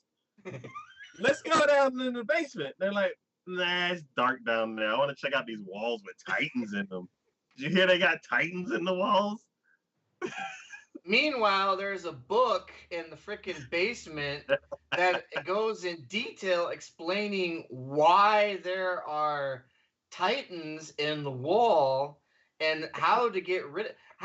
There's a book in the basement about restarting humanity and actually being able to get all the titans off the face of the planet.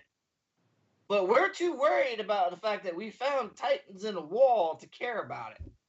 And there's a chapter there talking about why Aaron can control titans. There's instructions and antidotes and everything. Oh yeah. Man, his father is looking at going, at the end of it, we're gonna get to the father, and he's gonna be like, "Why didn't y'all go to the basement?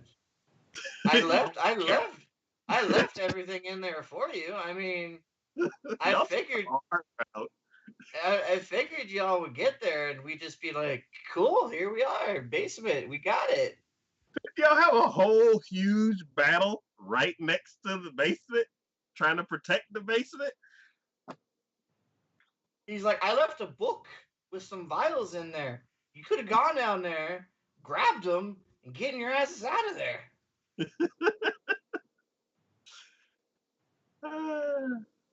It's I don't know. That is the most wonderful, annoying, frustrating series that I have ever had the both pleasure and displeasure of watching. Is what I can say about that. That is what I can say about that.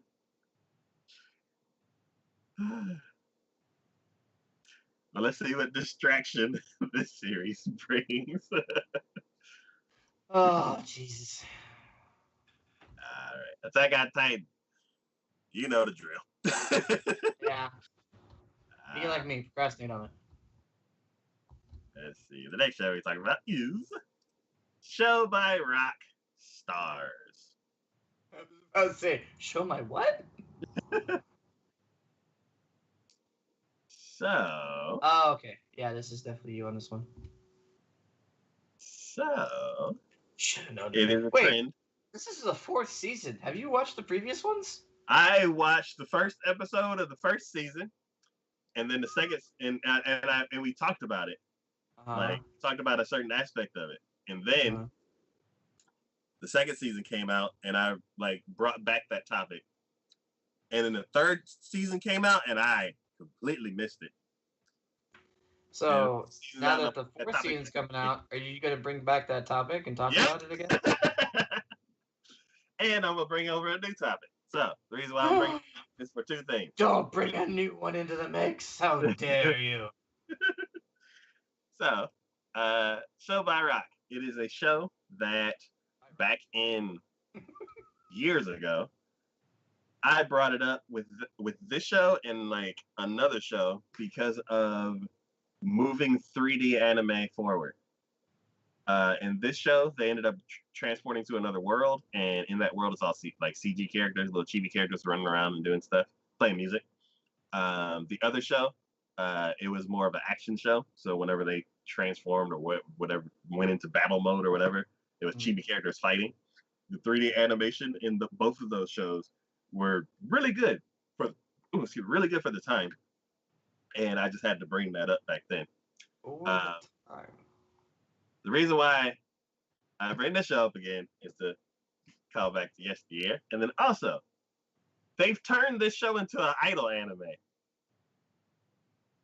You mean it wasn't an idol anime to begin with? I think it was. It may have been. I only watched the first episode, but there's no CG. There was no CG in the trailer, and I think they just abandoned CG altogether. And maybe they've been slowly just going towards an anime, towards the idol show. But it wasn't an anime to begin with, but now maybe they're slowly going towards an anime. But yeah, I just want to add to the list of idol shows this season. Okay, gotcha. I don't. Because you don't have nearly enough else to watch, with like 50 episodes of Log Horizon, and no.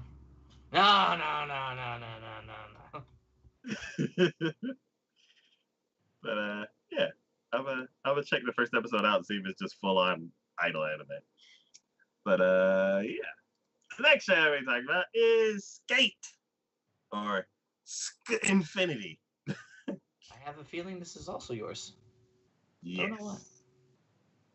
So basically, this is Dragon Ball Z skateboarders. I'm sorry. I know there are probably people out there who are very much into like skateboarding and think of it as like. I mean, my only real venue with skating has been like Tony Hawk Pro Skater, the video game. Yeah. So, yeah. But come on. Tony Hawk Pro Skater and mix it with Street Fighter.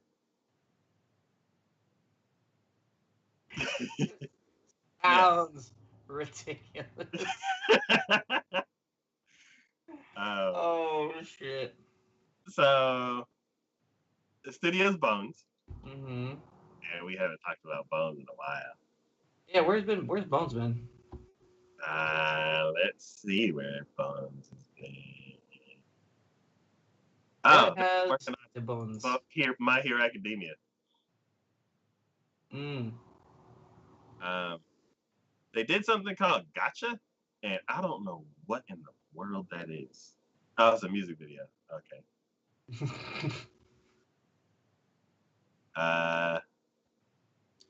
Bungo, Stray Dogs, Mob Psycho, and My Hero Academia is what they've basically been doing the last couple of years. And then Kekatsu. Are they coming out? Oh, it's a movie. Okay. I saw the Eureka 7 thing, and I was like, wait, whoa. Actually, hold on. Come again? Oh, it's an O and A. Okay, never mind. All right. Okay. Yeah, okay.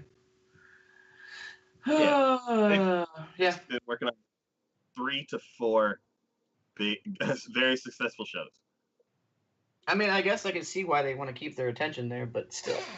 Come on. You gotta branch out a little bit. Come on, your bones. You have the capabilities. Don't tell me you don't. I'll call They're bullshit like, on we you. can't do anymore, Captain. We're doing 4 blockbuster shows at a time. And then there's me going, I am.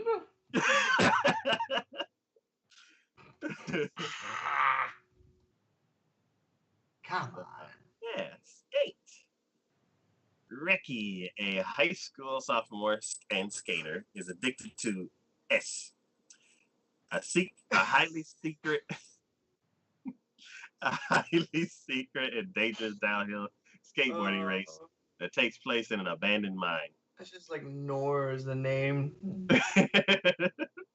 He's addicted to S. Not S. I've heard of S. People die in S. People die with S. God damn.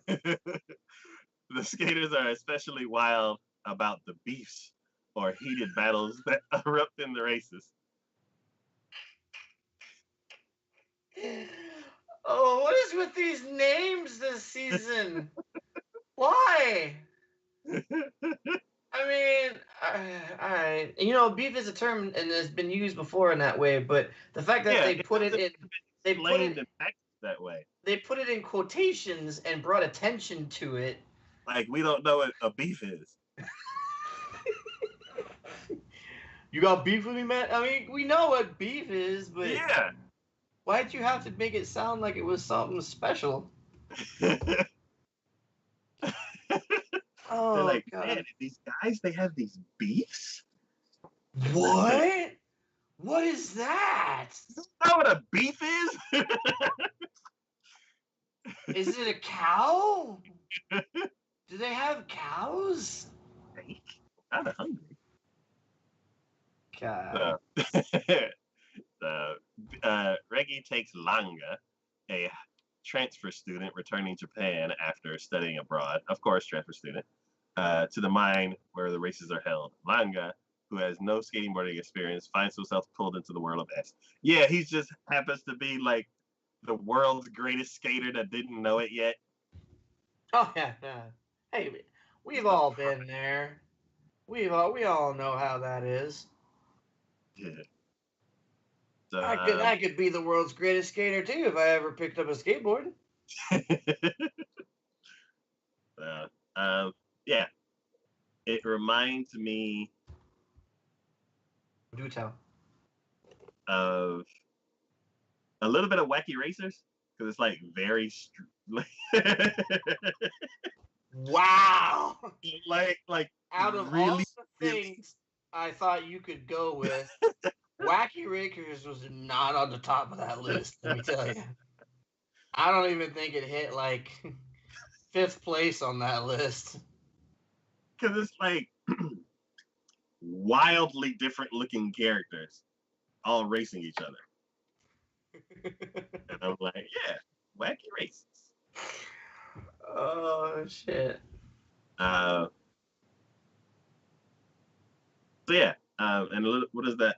What's that? That The beef? of a racing anime. The Speed Racer? like the drifting one. Initial Drift? D. There we go. Oh. So it's like Initial D on skateboards. I just feel like it's He's going 100 miles an hour going down that. God damn, is this skateboard even holding together? Jesus Christ. yeah. I feel like a whole bunch of different shows are like mixed into this. I'm going to go Malcolm from Jurassic Park on this. Your scientists were so concerned of whether or not you could. You never thought of whether or not you should. But yeah, I'm curious to see like what it actually pans out to be because um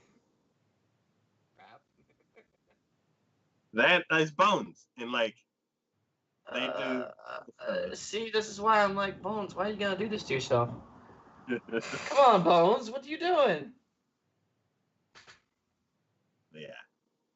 So yeah, I just wanted to bring that one up. Wacky Racers, Dragon Ball Z, skateboarding. Yeah.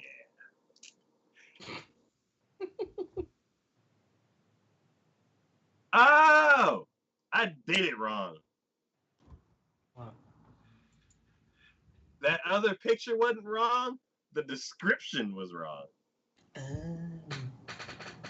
So the other show is Skate Leading Stars. That was this one. And then the other one, this one. This one is supposed to be something that I closed. Let me open it back up. This one's supposed to be Praetor no Kizu, or even the translation, Scar on the Praetor. We're only halfway through your list. Oh wait, no. We're a little bit more than that. Yeah, I'm maybe like 9, which is like a whole show to stuff. Okay. So Praetor no Kizu is done by Go Hands.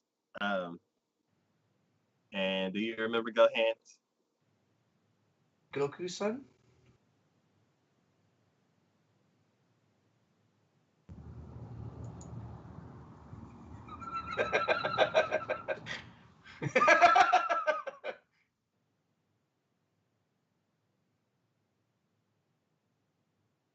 You there? Because this studio, Oh, there you go. I originally like have a description for this studio when K came out. Oh, that one. And then they followed K with K Return of Kings, which I never watched. And then they followed that one with I don't know why. and they followed K Return of Kings with the CG barf that is Wait. Yeah, I was about to say, this is the studio's called Go Hands, and the one we had the most problem with was Handshakers. Did they do that on purpose? So this Handshakers was the one show that would not stop moving. Uh-huh. There were no still shots. I remember. And everything was like neon CG shiny. Mm-hmm. And the story didn't make any sense. Now we have Scar on the Praetor, and the trailer has no still shots. It is not as neon CG vomit as Handshakers is. So what you're saying is they had to learn a lesson. Oh, they did. They toned it down some. But as you watch the trailer, you can tell, like, you know, when you have a dog that like won't stop bite, like you have, let's say you have a dog that's like going crazy, and you're like sit, and he's like just sitting there like, okay, like slowly start shaking. It's like, okay, I'm sitting, I'm trying to sit, please let me. That's what the trailer does. The trailer's okay. Everybody told us to calm down, so fine. Here's a nice panning shot and a guy. Here's another shot of him walking down the street. Yes, we have the street moving. Shut up. Here's another shot of a car. This is too boring. How about we add a fight scene in? Like this fight scene? All right, now we're throwing people across the buildings, and the buildings are spinning, and the world is spinning, and they're fighting, and it's over.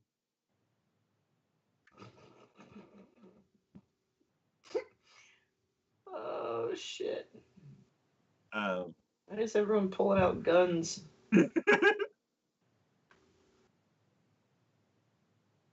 So I expect the show. Why did they pose for a selfie? Why? I expect this show to make me dizzy, just like Handshakers did. Oh my god. This just looks ridiculous. Soon as I Alright. first, as soon as I saw the first scene, I was like, "Oh, this looks familiar." Yeah, mm-hmm. Why do we have to have the going up close, panning, twirling around? Did they just be like, instead of a director, they just were like, they got the camera guy to go ahead and do all the. Here, you take care of it. I'm gonna go on my trailer. Fuck, whatever. I don't care. Oh, it's done by Funimation. Good lord. So you see how like the trailer just slowly amps up more and more Yeah. and more and Oh more. yeah. No, I saw that. I saw that. I I was saw like, that. and I was watching, and I was like, where do I know this from? I'm like, this is very, very familiar. And then like 30 seconds later, I'm like, oh, I know. It's them people that did that one show. I was like, oh, that's like it's on the top of the hill of a roller coaster. I'm like, oh no, no, I know what this is now. No. Too late. You're in it for the long haul now.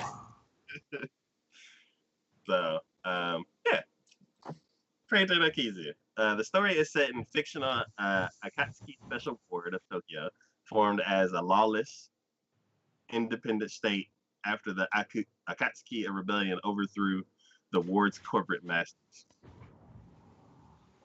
We're already in deep. Maintaining order over the ward are three organizations: Helios, Artemis, and the Public Safety Bureau, who all employ agents known as SCARD. These agents are marked with divine tattoos that grant them power to turn away any bullet or blade, making them virtually invulnerable. I, I was so bad. I looked at that and I thought it said scared at first. They're scared. Would you rather be known as agents called scared? We have our top agents on this. They're the scared. Can we get someone else?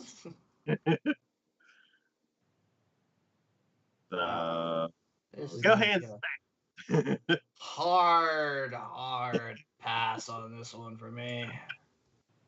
What, you don't feel like getting seasick while watching the show? No. I feel like getting a freaking headache from watching the show. Jeez. Yeah, that's that show. Uh, the next show we're talking about is. Wait, we did that already. Oh, I had to go back because okay, so Skate's gone. I don't know the actual title of this because it was really long. The name of the next show is Suppose a Kid from the Last Dungeon Boonies Moved to a Starter Town. It is one of your shows. And the name is. Start with a T. Yeah, Tatoueba, Last Dungeon, Maemura. Got it. Shonen. God, So this is done by Linden Films. Did we just? Did we just talk about them? Yeah. What did we say about them? Hortensia Saga. And oh yeah. Black. They're doing a lot this season. Like right off the doing bat. another one that we're going to talk about in a little bit too. Like right off the bat. Okay, so we now know who it is from. Story follows Lloyd, a budding adventurer who just wants to get stronger. His plan: head to the capital and discover his true power, even though he grew up being considered a weakling. So Lloyd heads out from his hometown, which interestingly exists directly next to the most dangerous dungeon. He might not think of himself as strong, but he'll soon learn that there's even more of a difference between him and the other starting adventurers. Because he grew up next to a deadly dungeon, he's much stronger than he realizes. Again, who writes these? You know. I was gonna say, because he grew up next to a deadly dungeon. It's Uh, like, are you talking to me? Or are you talking to like who are you talking to here? I feel like there should be someone next to me going, nudge, nudge. because you don't understand what I'm saying. You know. Um. So I don't necessarily care much for the character design. And it's not one of my strong suits in this regards. But um, everything else pretty much spot on. I think it looks pretty decent. Yeah, I'd say. I mean, I can't necessarily say what's gonna happen, other than he's stronger than he thinks he is. Mhm. So I don't know if we're gonna go one punch man levels here, or if he's just gonna be highly capable. Because the only thing it really shows is him like, well, okay, I guess that's pretty strong. I say it shows him slamming into a giant bug and then tossing it up into the air and away from the city. So Okay. Do you I, think that they're gonna show him living there, or they're gonna flash back to incidents that he's had there? I guess it kind of depends upon what what they need to do to keep the storyline going. Mhm. I don't know. I just yeah, it's a fantasy one. It looks pretty decent as far as fantasy goes. Nothing necessarily extraordinary about it. I am at least mildly curious to see where it's going to go. I just hope if they're going to make him powerful, they're not going to make him overpowered. Okay. Just give me the right amount of power. Yeah. So, yeah. Alright. The next show we're going to talk about is Slime. The time I got reincarnated as a slime, season 2. I mean, I think this is going to go directly like what the other one did that we talked about, Yeah. and just be like, go watch it. Yeah. Just go watch it. I don't even care. Season Go watch it. 2's out. It's time to. Season 2. If you haven't seen it, if you haven't watched it, go watch it. Yep. Because out Great of all characters. the animes that they have ever done for Overpowered, they did this one right. Yes. And honestly, I feel like this should be the poster child and the cookie cutter staple for every other one that comes after it, as far as the character goes. Now, as powerful as he is, every now and then somebody who can give him a run for his money shows up. Mm-hmm. But I don't really think that there's anybody who like worries him. Like the pink girl, I was like, okay, she's a problem for them. Mm-hmm. But there wasn't like, because wasn't there like a crew of people that were with her, and like Yeah, there were. he was one of the strongest, or was she one of the most eager? And they're just like, she just ran off on her own. What do you mean, the demon, or? Yeah. I mean, she just ran off her own. Okay. Because when I watched the trailer, like there's one sentence that like worried me, and it's like, was I wrong to get involved with humans? Mm-hmm. And it's showing him saying that right when he leaves like the class that he had taught, Mm-hmm.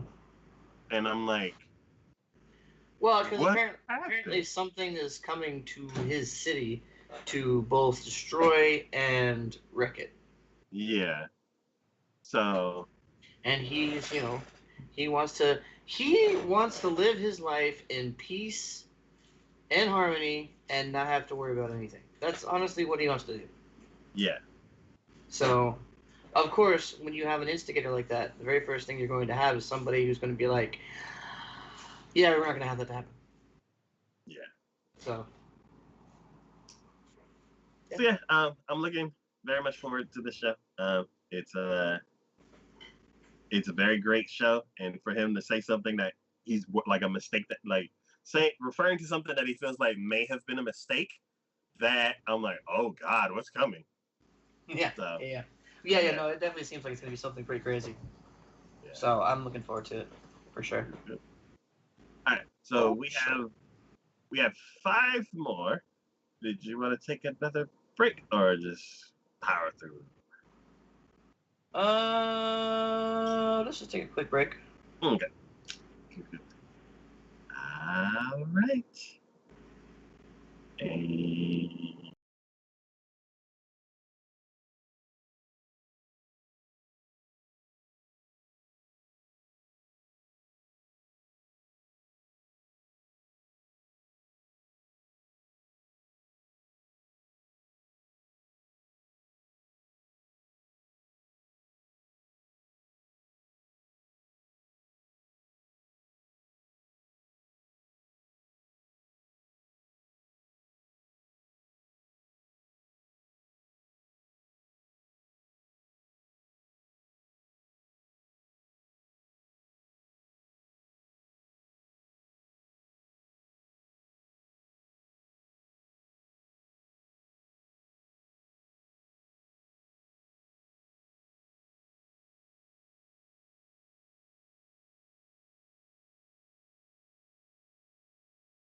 And we're back. All right. The next show we're talking about is Uma Musume Pretty Derby Season 2. I think it is. This is Horse Girls again. Yeah, this is what I think it is. I liked the first season. Why? I thought it was over, Why? but apparently it's not over. We want to do more horses. Oh, So good Lord. So, um, apparently, these characters are named after real horses, Doesn't surprise me too much, at least. and I can't remember what I saw it from, but I saw something, and it was a horse race. And they're like special week, and I'm like, wait a minute, that's that girl from that anime.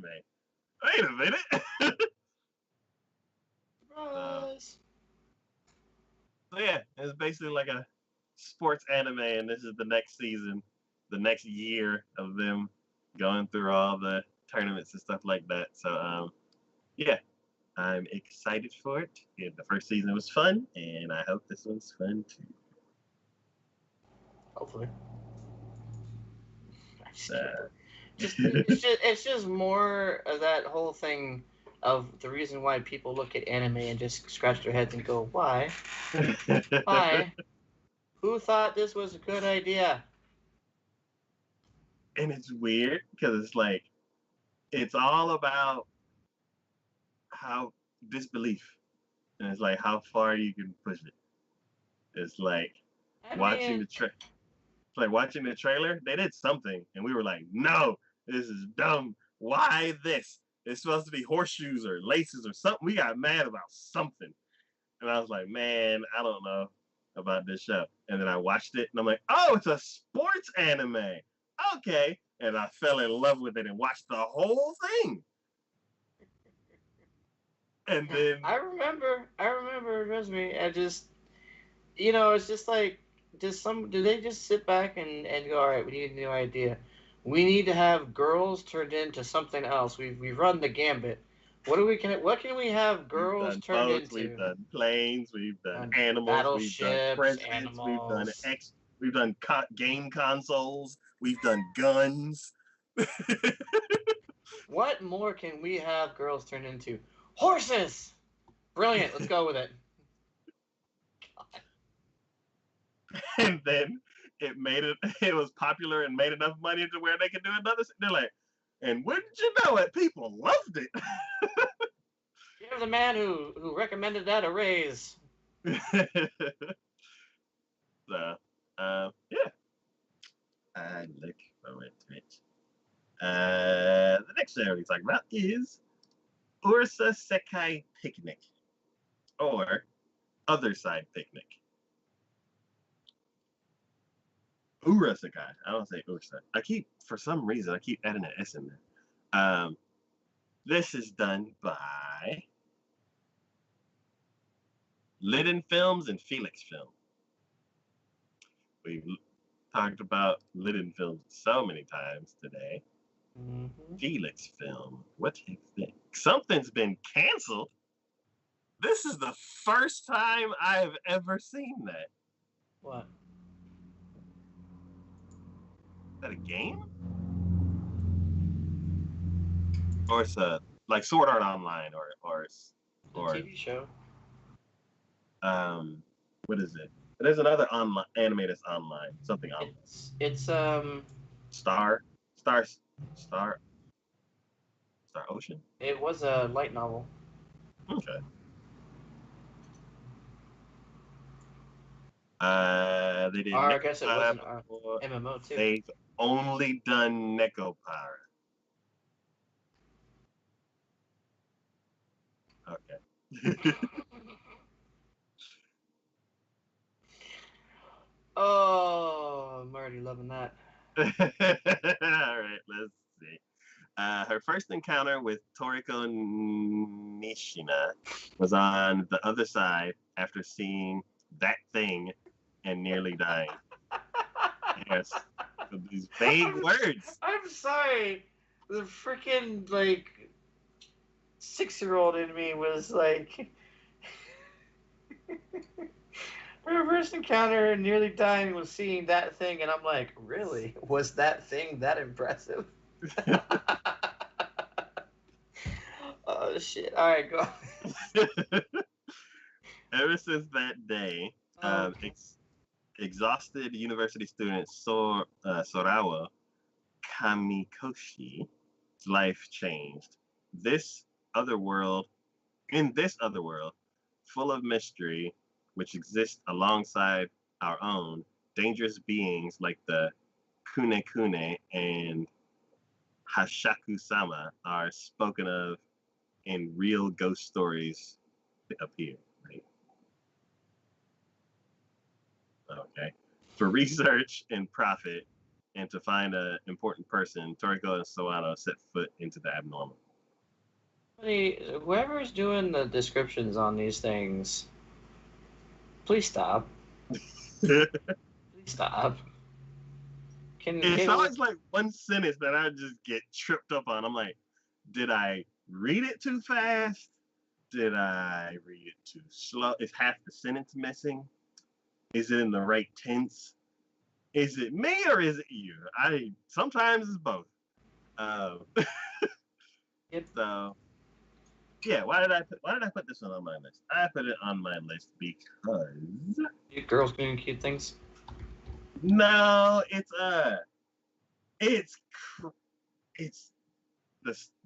the trailer was kind of crazy.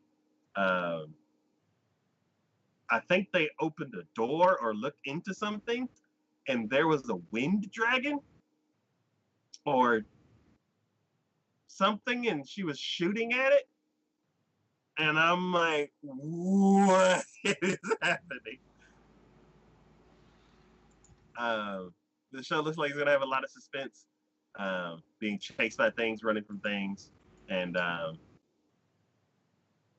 yeah, not a lot of shows like have what like not a lot of have like one person with a gun, and they're like, we need this. There was that one anime that I watched. That was a long time ago, where it was a lady with a gun who was like highly skilled. I can't remember the name of that one. All I know is she reloaded by bouncing the.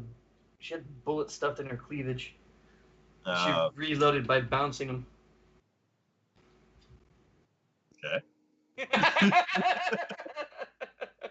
I just remember because she was the only person in the hero group, I guess you could say, who had a gun. Okay. Oh, you mentioned that, so I was like, yeah, I've kind of seen that before. But yeah, it looks exciting / scary / confusing. So I want to iron all that out to see what it is. The next show we're going to talk about is Witchcross Diva Live or Diva A Live. Ah. We talked about this show when the first one came out. Did we? And the first one was like a card fighting show.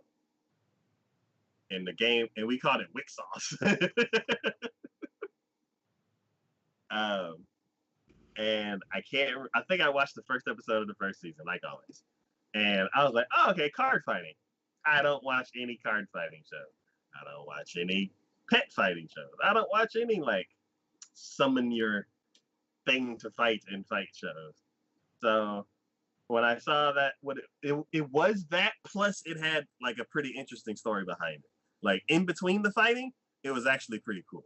So I watched the first episode. I'm like, oh, okay, and then never came back to it. But every time it comes out, I keep bringing it up because I'm like, oh yeah, this is that one show that we had talked about when the first season came out. So every time I see it, I'm gonna just bring it up again.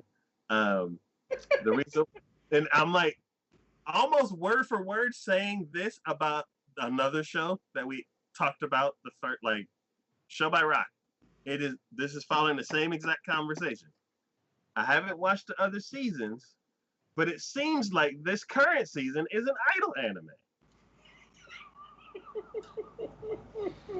How did it go from card fighting to idol anime? That's a good question.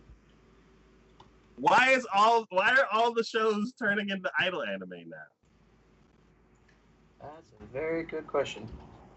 Because idol's the new hotness, I guess. I don't know. I guess because you can't do concerts anymore. Maybe. Now. So I guess that's why. I don't know. I don't know. Everything's turning into an idol anime. But yeah, Wicross is done by JC Staff. Just talk about them. They're the Index and Railgun people. And yeah. The story moves around Wicross, a card game. Yes.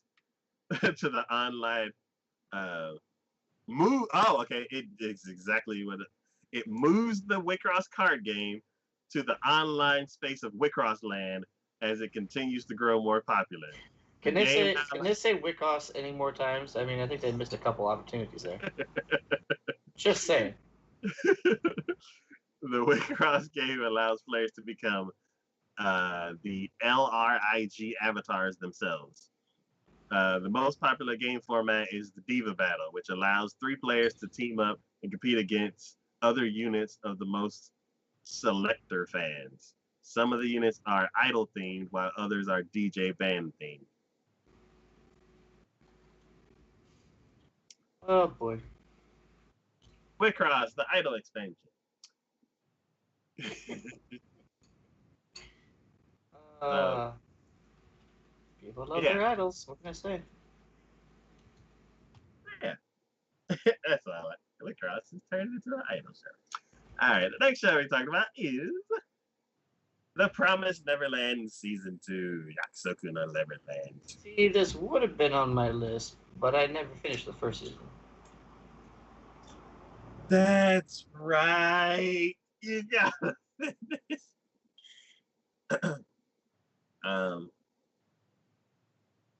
Why? Why I never finished first season? Huh? Why did I never finish? Why did I put this on my list?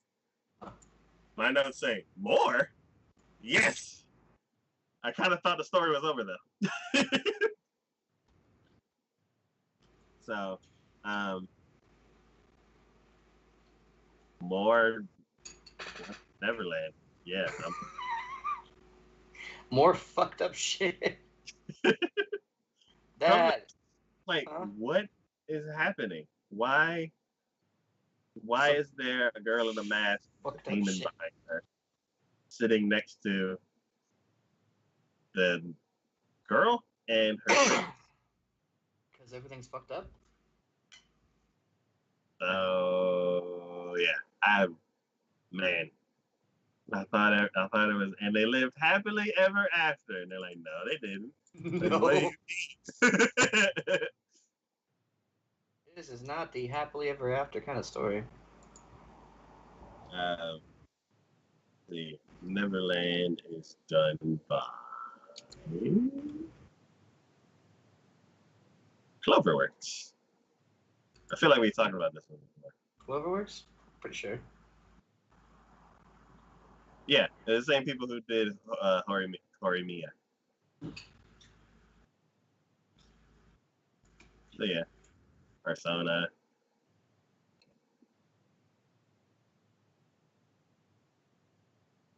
Bunny Girl. Yeah.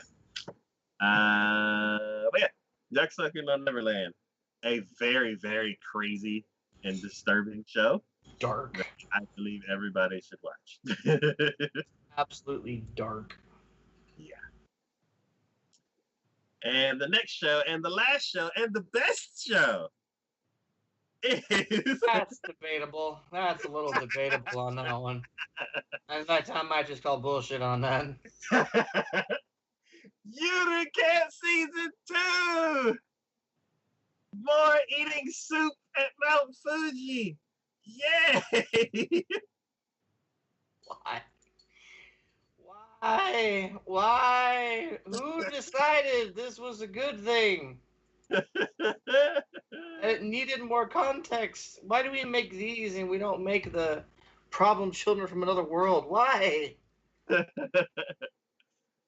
So, What this the hell is wrong with us? And the last show that they did was Heya Camp. Which, what? Shit. It's a short. Okay. I just. Okay. And then You go ahead and enjoy your Mount Fuji and your eating soup. I will not be touching this one with a Mount Fuji sized pole. uh, the other big series for this studio is Star Move 3, which I'm like, that's too much testosterone for me. No, thank you. Um, and then they did one So called. they had that, and they're like, all right, we need to tone that down just a little bit. We need to crank it 100% the other way. Um, Oh and then god. Seikoku no Dragonite, which I haven't seen, I don't think. But yeah. Now I have a different opinion about this show. Do tell. Do tell. So I'm all I've been ears. hundreds and hundreds of boxes, and I need something on in the background. So I don't want to put on anything interesting because then I'll be watching it. So I kind of want to put on something passive and long because I have hours and hours and hours and hours of background noise that I just need to fill. Mm-hmm. I don't know how I came across it, but I was on Mm-hmm. Netflix. I was on I was on some streaming service and I saw the TV show Survivor. Have you Ah, have you ever watched Survivor? no, because I refuse to. Why? Because it is the most stupidest, contrived show that I have ever had the misfortune of ever even knowing about. How much of it have you seen? Like bits and pieces of clips of videos and edits and stuff like that. Okay. Because okay, here's the thing. Here's the thing about Survivor. They're like, oh my god, we're alone on a desert island. Alone. We need supplies, food and water, shelter, or we're not gonna live. And what are they doing? They're saying this into a camera being held by a cameraman. Cameraman, we're alone. No one else is here. Cameraman's like, I got a boat around the corner, and it's got like snacks and drinks, and you want some? I mean, come on. I'm like, come on, really? And then they vote other people off who aren't doing a good enough job or who everyone hates. So essentially, it's a popularity contest Yep. of who's more useful or who's less annoying. And I'm like, this is the reason why our civilization is so obsessed with making drama when there isn't any drama that didn't need to be made. Because we follow shows like this. So, no, I don't watch Survivor. I 100% agree. But I know it's But coming. I know it's coming. for two reasons, Mm-hmm. I absolutely love this show. One, So reasons. I have no idea why I like this show. Every time they cut to a person and they're like, oh, that person makes me so sick. I'm like, you're stupid. And then they cut to a challenge and I'm like, go, jump, get it. Dang it, he lost. Now he's gonna get voted out. And I don't know. It's just I'm just sucked in. And then they go back to camp and they're like, I lost and I'm gonna get voted out. And I'm like, shut up. I don't care. And then they go to the next challenge and I'm like, go, win and you're gonna get voted out. Go. So I don't know what it is about the way that they format the show, but I am hook, line, and sinker. I can't stop. Like there's 40 seasons, and a month ago I started it, or maybe 3 weeks ago, something like that, and I am now on season 19. Like it is playing all day, every day, in the background while I send hundreds of boxes out, and I can't help it. I'm hooked. So the reason why I bring that up is because basically they're out in the wilderness camping. In this show, they're out in the wilderness camping. So the way that I see all of the stuff that they're doing in the show, I see it differently now. I see it through the eyes of Survivor, where it's like, y'all have a lot of cool tools. I'm like, I know when all they got is like a rock and a knife, and they're trying to make fire. You go over here like, poof, done.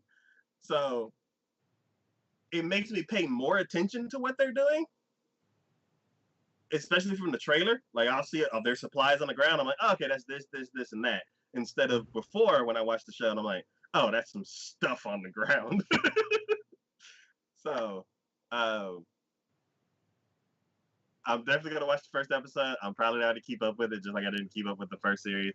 But I have a completely different appreciation for this show as far as like the survival part, because of how much I'm like learning in the background from stuff that they mess up on the show or stuff that they're doing right on the show. Like sometimes they don't get any supplies to make fire, and then one person's like, I'm wearing glasses. I'm gonna get a drop of water, put it on the glasses to make the sun magnify, and then I'm gonna set a fire. And cool, we got food and we got drinking water instead of like starving for the first 3 days to when they get it from the game. So it's like that kind of stuff I'm like, I have in my head now, and when I watch this show, I'm gonna be looking at completely different things. So I'm kind of curious like how it affects like how I like the show compared to how I liked the show before. But before it was like cute girls camping, just chilling. I'm like, yeah, this is fun. And now I'm be like, they got some cool equipment. I'm like, oh, they got this, do that. So I don't know. I feel like I'm like slightly more educated when I watch the show, and I'm kind of curious like how that changed my opinion. I can't wrap my head around it. It's like, it's just one of those. I just gotta go. I'm gonna have to pass on this one. I am just gonna have to pass. So, yeah. We made it through all the shows. Woo! This is episode 69, not 57. And yeah, we'll be back next week.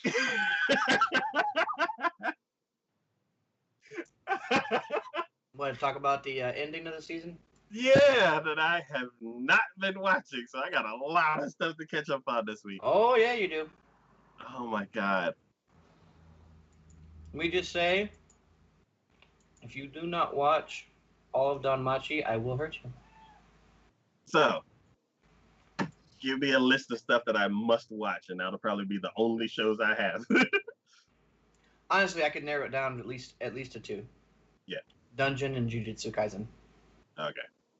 Those are the 2 fun. Like the rest of them, feel free on your own. But Dungeon and Jujutsu Kaisen are just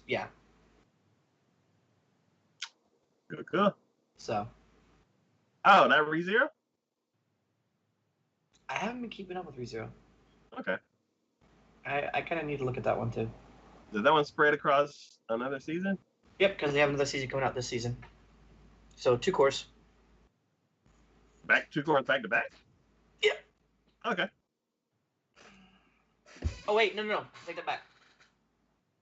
The other core finished last season. This core is coming this season. I don't think the current one was on this season. I don't think. Did we Ended last both season. fall off on the first one? I'm pretty sure we did. Okay. I'm pretty sure we did. For a show, we're like, oh my god, it's the best. We both fell off. Yeah. Well, okay. I will say, at least for that, I fell off on that one only because I hated going week to week on that.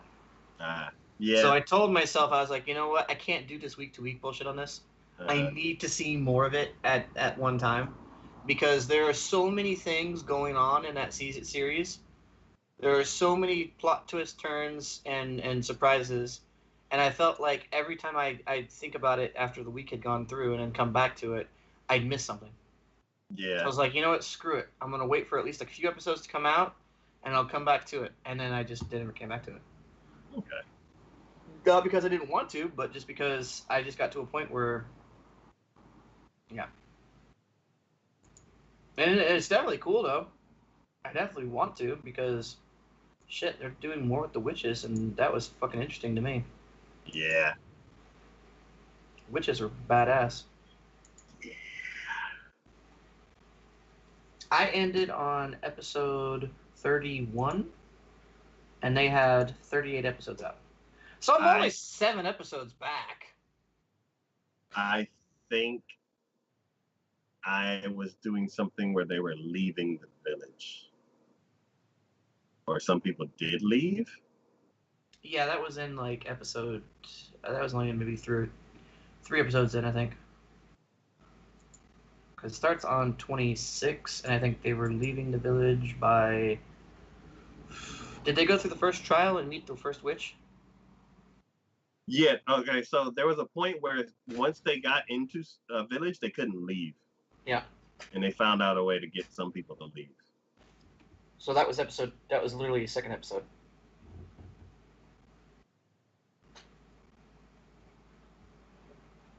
Because if you haven't met the witch yet. Well, what's his name's up bandaged up, and he talked to somebody, and then like 2 people left. So I think it's farther in. Really? If you have not met a witch, that's episode 28. Yeah. I've met a witch, and he's talked to her a couple times. Did he go back to his past? Did he have to relive his past? No. Then. Okay. Yeah. I'll find where I was then. You've probably just finished episode 28, so you're 3 episodes in. I'm on 31. All that happened in 3 episodes. I'm on 31, and that's 6 episodes in. So I'm only 3 episodes ahead of you. Okay. Well, anyways, all right. I've got to get going, so. Yeah. All right. Well, yeah, we'll be back next week for the end of the season. And yes, sir. Yeah. So, as always, DK and Shade from TacoYaki Anime. Thank y'all for watching. Thanks for hanging out in chat. Thanks for supporting the channel any way that you do. And we will see y'all next time. Bye.